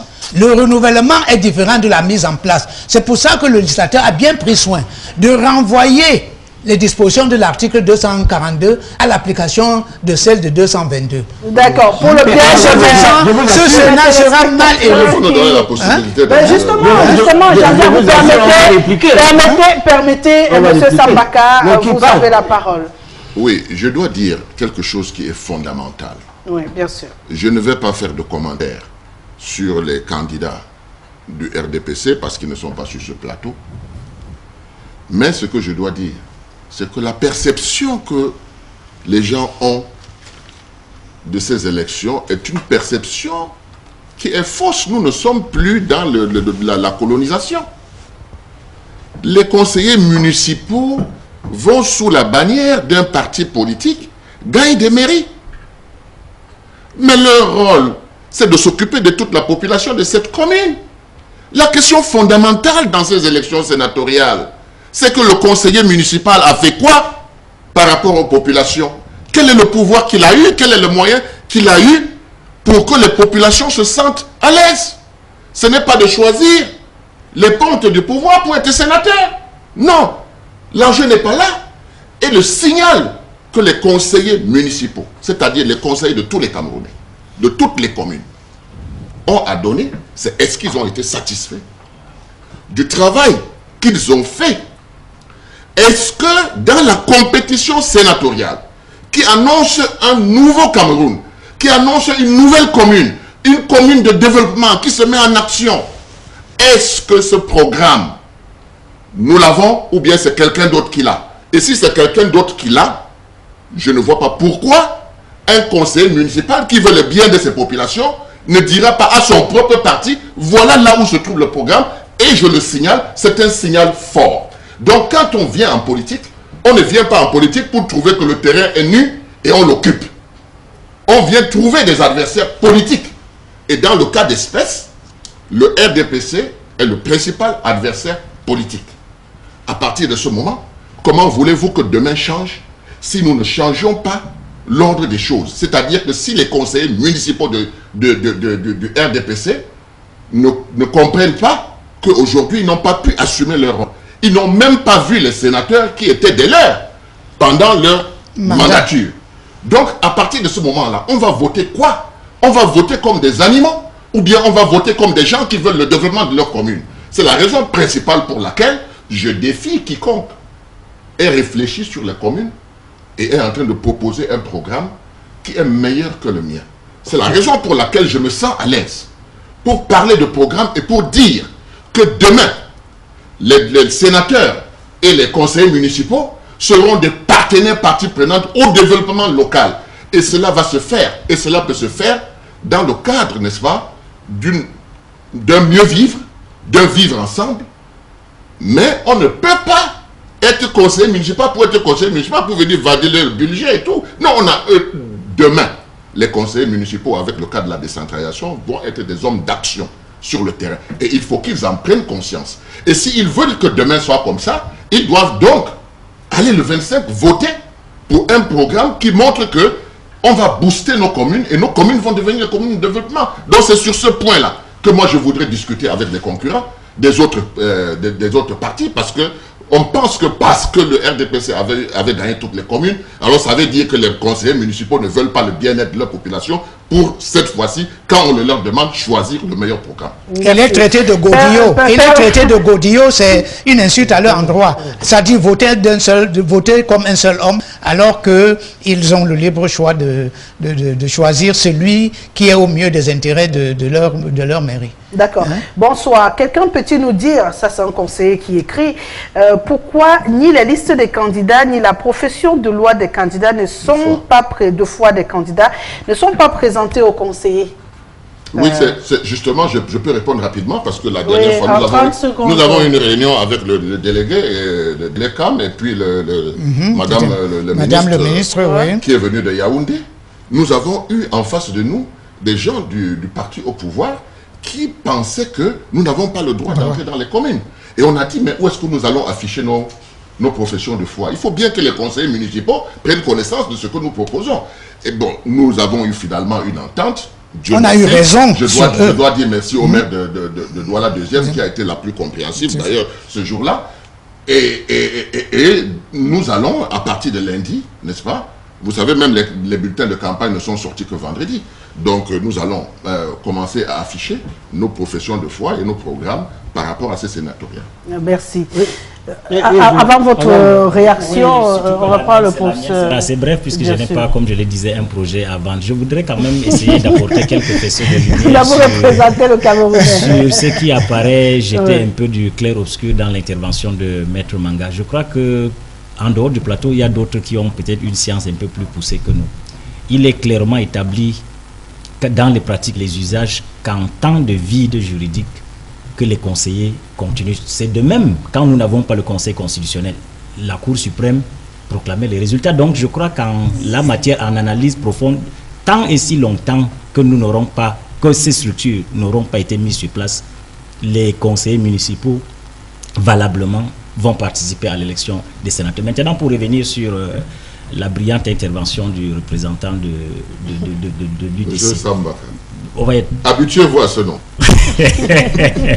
Je crois que fondamentalement, la compréhension initiale, c'est que on est sénateur relativement à une commune, pas sous la bannière d'un parti. Et l'analyse fait ressortir clairement au niveau des listes, au niveau des noms, à l'exception peut-être de certains partis, il apparaît comme une sorte de récupération ou de repositionnement de l'élite politique de certains partis qui sont en réserve. Parce que la dimension, imaginez quelqu'un qui soit ministre, qui vient peut-être de quitter les choses, devient subitement sénateur. Alors, quel est l'engagement endogène qu'il a avec la perception des aspects pratiques quotidiens de la commune? Donc, il apparaît, je ne cite pas peut-être les partis, mais à l'analyse, à l'écrémage des profils de certains candidats pour les sénatoriales, il apparaît à l'analyse sociologique une sorte de reproduction ou de repositionnement ou de recasement ou de... Surtout du recasement. De recasement de certains. Donc, et ce qui essaie quand même d'atténuer et de tuer presque dans l'œuf cette marche sénatoriale qui ne fait que commencer. Maître Percy, si on pouvait déjà commencer par répondre à cette question que je vous pose. Bonsoir au panel, s'il vous plaît, le président de la République dispose de combien de temps pour nommer les 30 sénateurs après la publication des résultats des élections sénatoriales? C'est Tiankou Abdel depuis Bibéine, voilà, c'est en Guinée équatoriale. Oui, d'abord, avant de répondre à cette question, je voulais dire tout simplement que je trouve paradoxal que Mangam Sole, qui est candidat à l'élection sénatoriale, dise que ces élections sont nulles. parce qu'on n'aurait pas respecté... Elles sont mal faites, je dis. Non, oui, non. Oui, elles voilà. sont mal faites, mais elles sont valables. Je demeure juriste tout de même. Excuse-moi, hein? ça c'est un problème. À moins que tu ne me problème, reconnaisses pas cette qualité. C'est un problème de sémantique. Hein? Et il fallait apporter une précision qu'elles sont légales. Et c'est ce que vous venez de souligner. Par ailleurs, excusez-moi, je voudrais dire une seule chose. Le RDPC votera comme un seul homme. Parce que, et ça c'est une astuce, et je vous ai dit que ça a été une décision qui a été prise au plus haut niveau. Le conseiller municipal qui s'amusera à ne pas voter pour le RDPC, il ne sera plus. On va sanctionner. C'est comme ça la discipline. Monsieur, vous êtes élu sous la bannière d'un parti, même si mon gars se levait avec sa belle cravate, vous prenez sa cravate, mais vous votez pour le RDPC. Tu seras surpris. Non, pas du tout. Laissez-moi avoir votre temps de parole. Tu seras surpris. Vous avez votre temps de parole. Et je dois dire que sur ce point-là, je vous assure, le RDPC a une liste tellement belle que j'étais surpris moi-même. Belle et efficace. D'une belle, monsieur Tobo, c'est des belles listes. Elle est efficace. En dehors de Madame Ebumbo et de Billet, il y a autre chose. Ah bon? Oui. Alors, il y a qui? Il y a Kingé. Il y a Madame Tues qui est vice-présidente. Il y a qui? Il y a Kemajou qui était directeur adjoint à la STEC. Ben, vous ne pouvez pas dire que ce ne sont pas des gens qui sont compétents. Je pense que c'est l'une des meilleures listes même du Cameroun. Et si vous regardez ce qui s'est passé, par exemple, où je pense que c'est l'UDC, je ne sais pas quel parti allait s'évaporer dans le sud, Moutazé l'a dit, là-bas c'est 100%. N'ayez crainte. Suppliez plutôt le RDPC de faire en sorte qu'une liste soit éliminée et qu'on puisse vous donner quelques sénateurs pour ne pas avoir une chambre monocolore. Et c'est ce que toujours a été affaire de parti pour respecter les dispositions, ceux qui ne sont pas là. Tu seras surpris. Non, je serais surpris que ce soit une chambre à 100% RDPC. Et ça, je n'aimerais pas. C'est parce que vous n'avez pas été efficace. Quand il y a eu des élections au niveau des conseils municipaux, vous étiez absent dans tout le Cameroun. Et je crois que Lindy Lobé, qui n'est pas là aujourd'hui, l'a brillamment démontré en ce qui concerne le SDF. Je dis, l'UDC a qui est un parti, tout le monde le sait. Ce n'était même plus un parti régional, ni départemental, ni familial, c'est devenu un parti conjugal entre monsieur et madame. Il n'a pas beaucoup de chance, ça doit là. Donc, c'est ça la configuration. Il faut voir ce qu'on appelle le collège électoral. Et par rapport au collège électoral, je pense que, et vous l'avez souligné à juste titre, nous allons vers, j'allais dire... Non, les petites... en triomphe. Vous rendez compte que les petites provocations de mettre... C'est l'absence de décence. C'est l'absence de décence. Ce n'est pas la provocation. Traiter les élus d'une république comme un parti conjugal, ça manque de tenue. Je suis désolé. Comme le disait Magel, tout cela glisse sur la carapace de mon indifférence. Ouais. Alors, cela étant dit, Maître Pincé qui est là, ma liste est là, elle est inattaquable. Je connais personne à part. Je dis bien, elle est inattaquable. C'est des non-names, personne ne connaît. Parce que des usages et coutumes que les sénateurs doivent aller défendre pour le littoral, on trouve tout là-dedans. Donc, c'est des inconnus du RDPC, effectivement. On ne respecte même pas le genre. C'est pas connu des Camerounais. Il ne respecte même pas la composante sociologique, il n'y a pas de Bamileke là-dedans. Voilà, parce que... il ne respecte pas la composante sociologique. Parce que la composante... l'UDC. Oui, l'UDC, il n'y a pas de Bamileke là-dedans. C'est pas normal. Les sénateurs du littoral sont Bamileke. Si c'est comme ça votre conception de composante sociologique, c'est votre problème. C'est ceux qui occupent l'espace. C'est ceux qui occupent le même espace. Je peux vous dire. C'est ceux qui composent également de Bamileke. C'est ça que nous avons. Vous n'en avez pas. Attention, je crois qu'il faut bien dire les choses. Non. Nous n'avons rien contre les gens de l'Ouest. Mais vous ne pouvez pas faire une liste dans le littoral sans les gens de l'Ouest. Vous êtes des hommes, moi je suis sérieux. Bon, permettez-moi, si vous prenez la parole, M. Sambara. C'est question de ramener un peu de l'ordre sur le plateau. Je vous permets d'avoir votre temps de parole. Oui, tout à fait, c'est important. Alors, ce que je voudrais dire, c'est que nous sommes en train d'aller à une élection sénatoriale. Et vous vous rendez compte que j'ai des juristes sur la table. Mais ils disent que la liste de 7 personnes doit avoir combien 250 ethnies dans le littoral et pas ailleurs. Non, entendons-nous très bien. L'esprit de la loi veut que les sénateurs soient des sénateurs de région. Le Cameroun a 10 régions. La loi a prévu 10 sénateurs par région. C'est un esprit d'égalité. Vous me comprenez bien. Il y a 7 qui sont élus, il y a 3 qui sont nommés. Moi, j'aurais voulu que des gens de mon parti qui ne soient pas du littoral soient dans cette liste. Mais j'ai respecté la loi. Vous comprenez? C'est ça qui permet d'avoir l'équilibre au niveau du Sénat, où des sénateurs se retrouvent pour parler de leur région, des us et coutumes. Comment voulez-vous que si on tient compte de la... Les gens confondent totalement les élections législatives et les élections municipales aux élections sénatoriales. Le sénateur, c'est celui qui représente sa région dans ses usages et ses coutumes. Cela suppose qu'il est originaire de cette région. C'est pour cette raison que le législateur a voulu qu'il y en ait 10 par région. Est-ce que vous me comprenez? C'est très simple à comprendre comme ça. Ceux qui ont enfreint à la loi, moi je ne suis pas en train de les critiquer. Ils font comme ils veulent, n'est-ce pas? Mais j'appelle cela, n'est-ce pas, de la corruption. Vous voyez? C'est de la corruption. Moi je ne m'inscris pas dans la corruption. Et je dis à Maître Pessi, qui a parlé tout à l'heure, que c'est très très bien ce qu'il a dit. Mais ce que moi je veux lui dire, c'est que moi, le RDPC a eu l'habitude d'avoir des injonctions des supérieurs. Des recommandations fermes. Des injonctions fermes. Des recommandations fermes. Par rapport à leur vote. N'est-ce pas? C'est ainsi que, sans les consulter, ils leur ont dit que vous allez voter de manière fermée la liste du RDPC sans au préalable avoir fait le diagnostic de ce qui a marché et de ce qui n'a pas marché et de ce qu'ils veulent. Moi, j'ai dit, au niveau de l'UDC, nous avons toujours travaillé de manière participative. Donc, à partir de ce moment, quand vous votez la liste de l'UDC, ça veut dire que vous adoptez cette méthode. Ça veut dire que vous voulez être partie prenante. Ça veut dire que vous voulez être des conseillers qui ont du poids et qui ne sont pas là comme des moutons qu'on aligne et on leur dit voilà la discipline du parti. Donc, à partir de ce moment, moi j'ai dit, le signal du 25 que les conseillers municipaux vont faire, c'est de voter les listes UDC parce que ce sont les listes les plus démocratiques. Ce sont des listes qui ouvrent une voie vers un développement local, qui a un programme, qui a un projet que nous allons dérouler tout au long de cette campagne.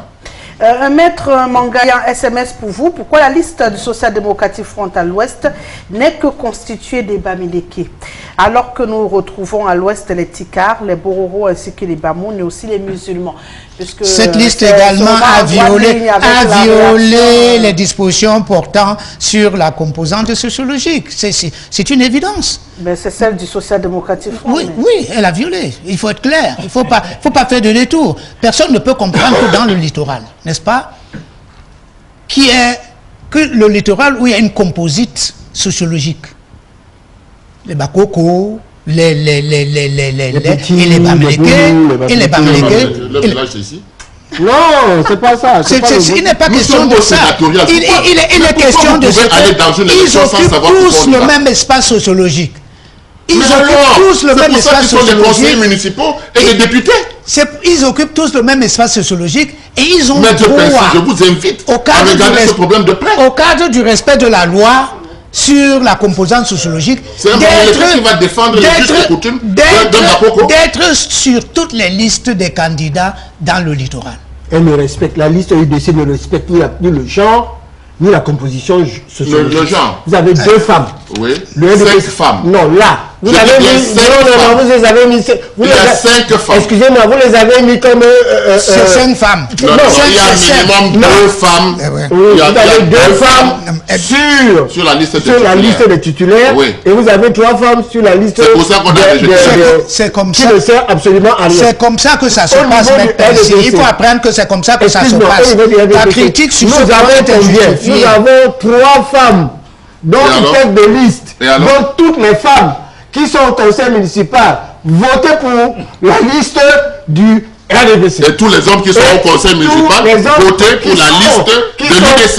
Et tous les hommes qui sont au conseil municipal avec le Percy, vous votez. Tu ne vas pas bloquer la parole. Tu vas pas. Bon, merci. Je voudrais tout simplement à leur suite rappeler que les électeurs du littoral, vous allez distinguer.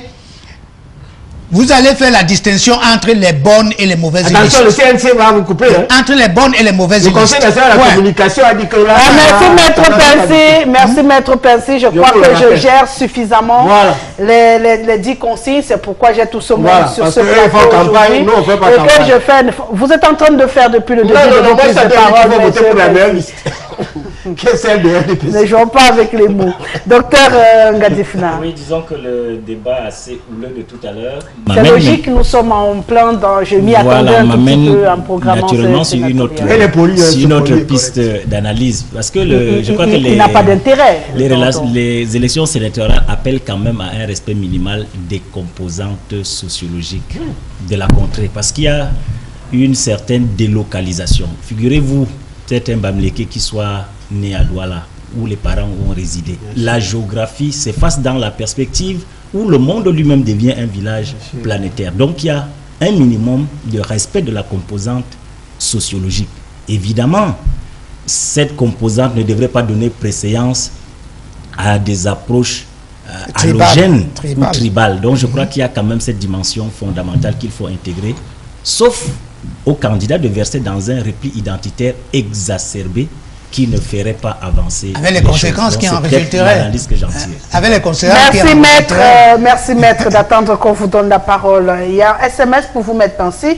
Le panel dit à Maître Percy de prendre la peine de répondre à la question de la femme de la Guinée équatoriale.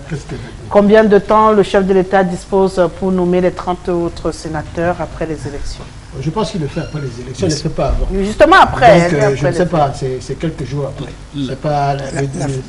Je ne sais pas si... La loi n'indique pas, sauf que le paramètre d'évaluation, c'est l'entrée en scène de la nouvelle magie de la législature.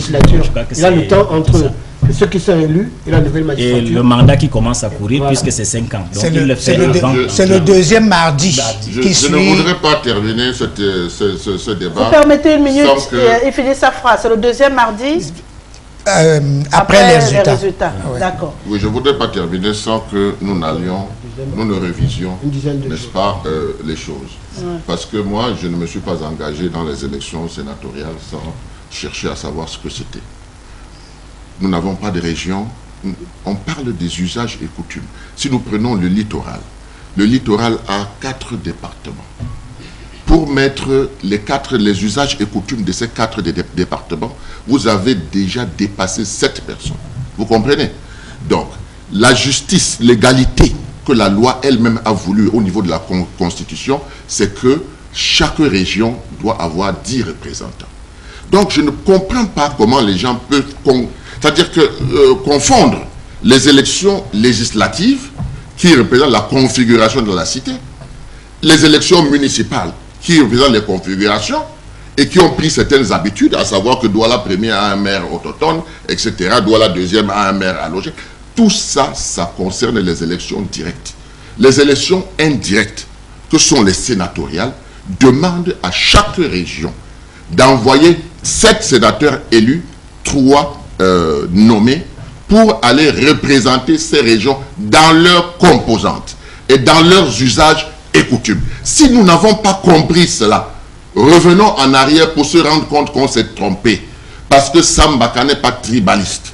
Dans mon parti, j'ai demandé aux gens qui sont originaires de l'Ouest d'aller compétir sur la liste de l'Ouest.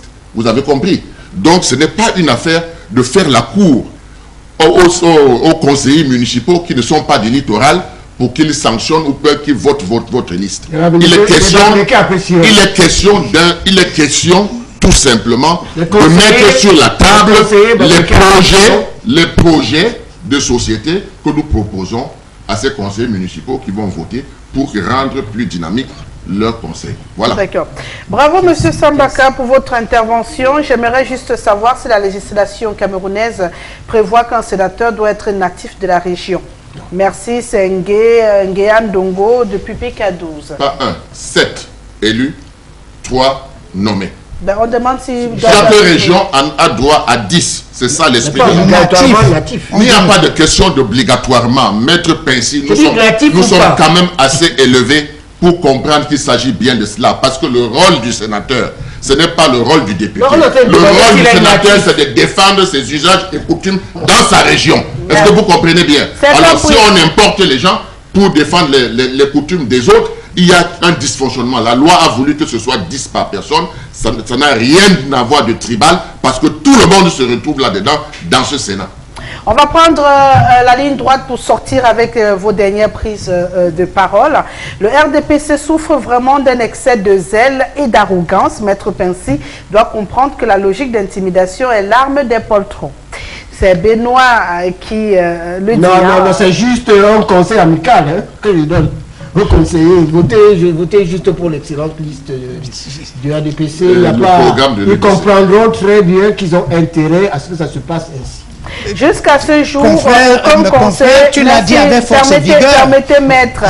Jusqu'à ce jour, aucun conseiller du littoral n'est contacté. Les candidats sur la liste de que conduit Madame Tues, si ils pensent que le vote est déjà acquis, c'est faux. C'est pas moi qui le dis. Il donne son nom. Rassurez-vous. On va sortir, on commence par vous, Maître Manga Moussolé. Votre dernier mot sur ces sénatoriales. Oui, le dernier mot, je voudrais rappeler avec emphase un principe. Il ne faut pas que ce principe-là sorte de l'esprit des uns et des autres.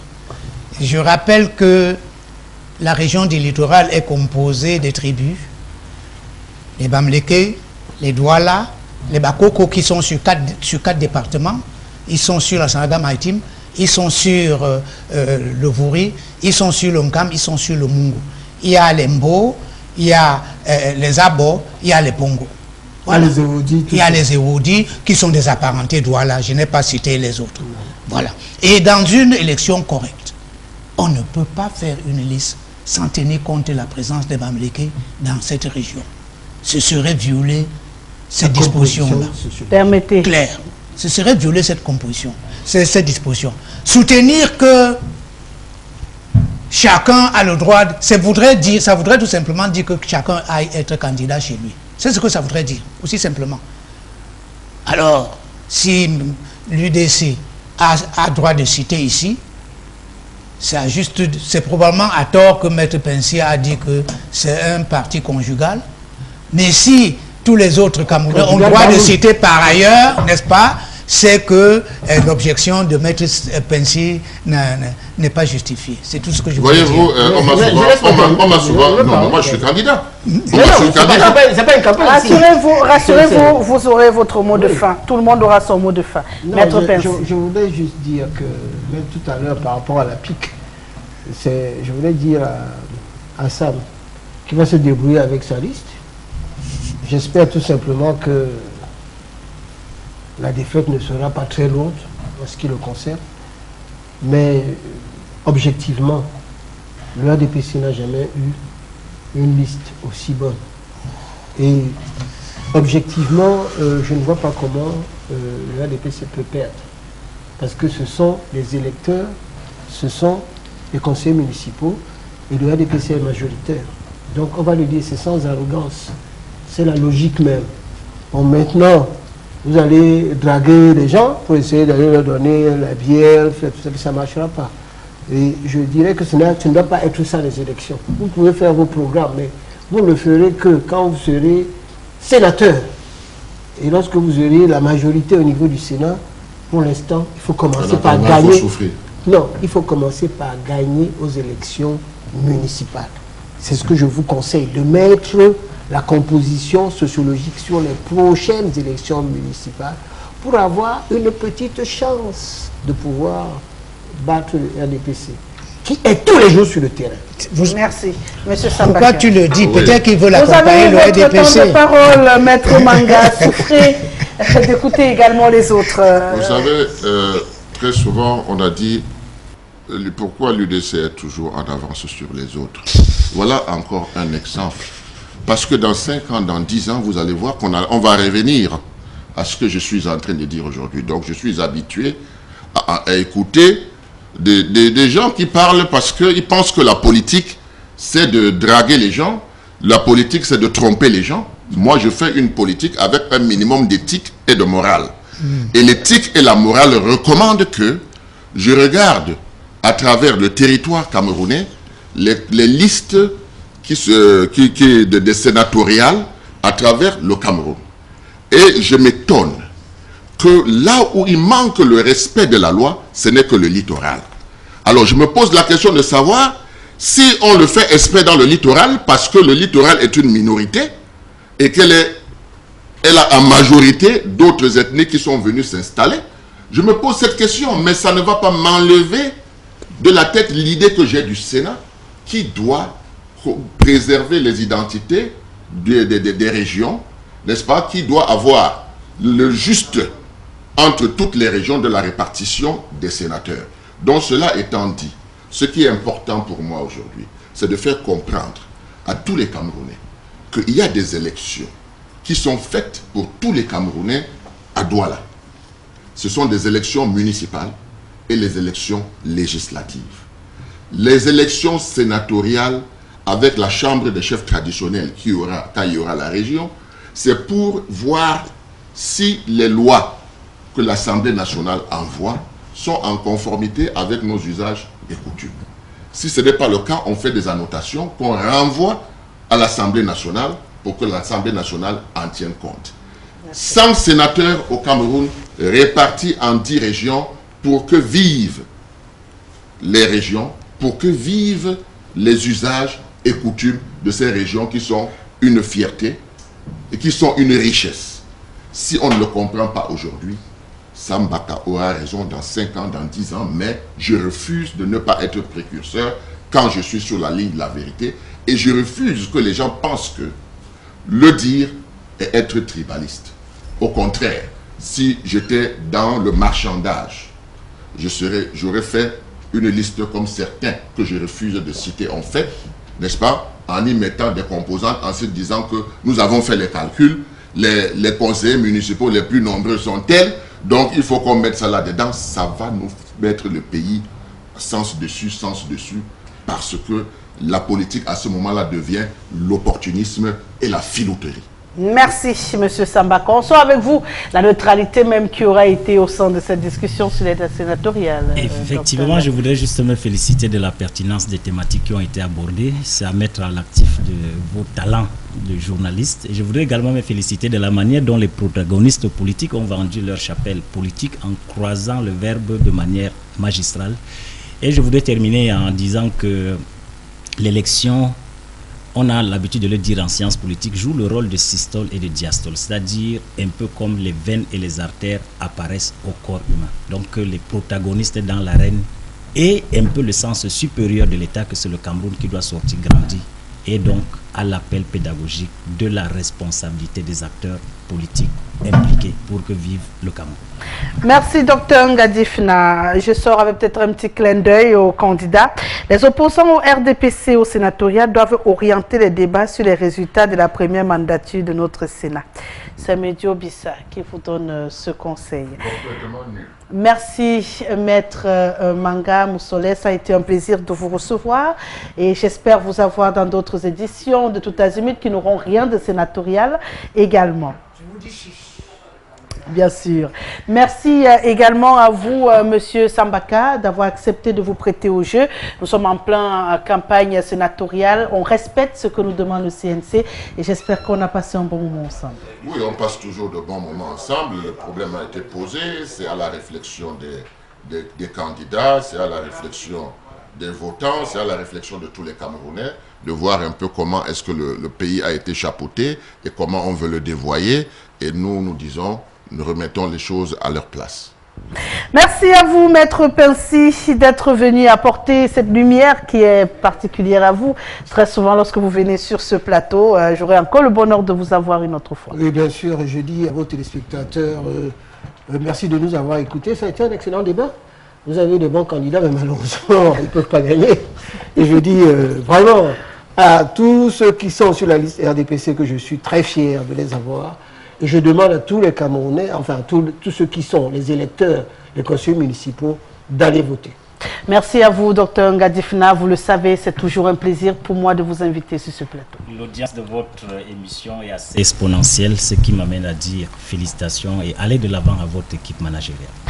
Merci également au délégué régional d'Élection Cameroun, M. Emmanuel Kouadika, d'avoir accepté de répondre à nos questions au cours de cette émission, une émission réalisée par Jean-Martin Kemfak avec Christian Tanfou aux caméras.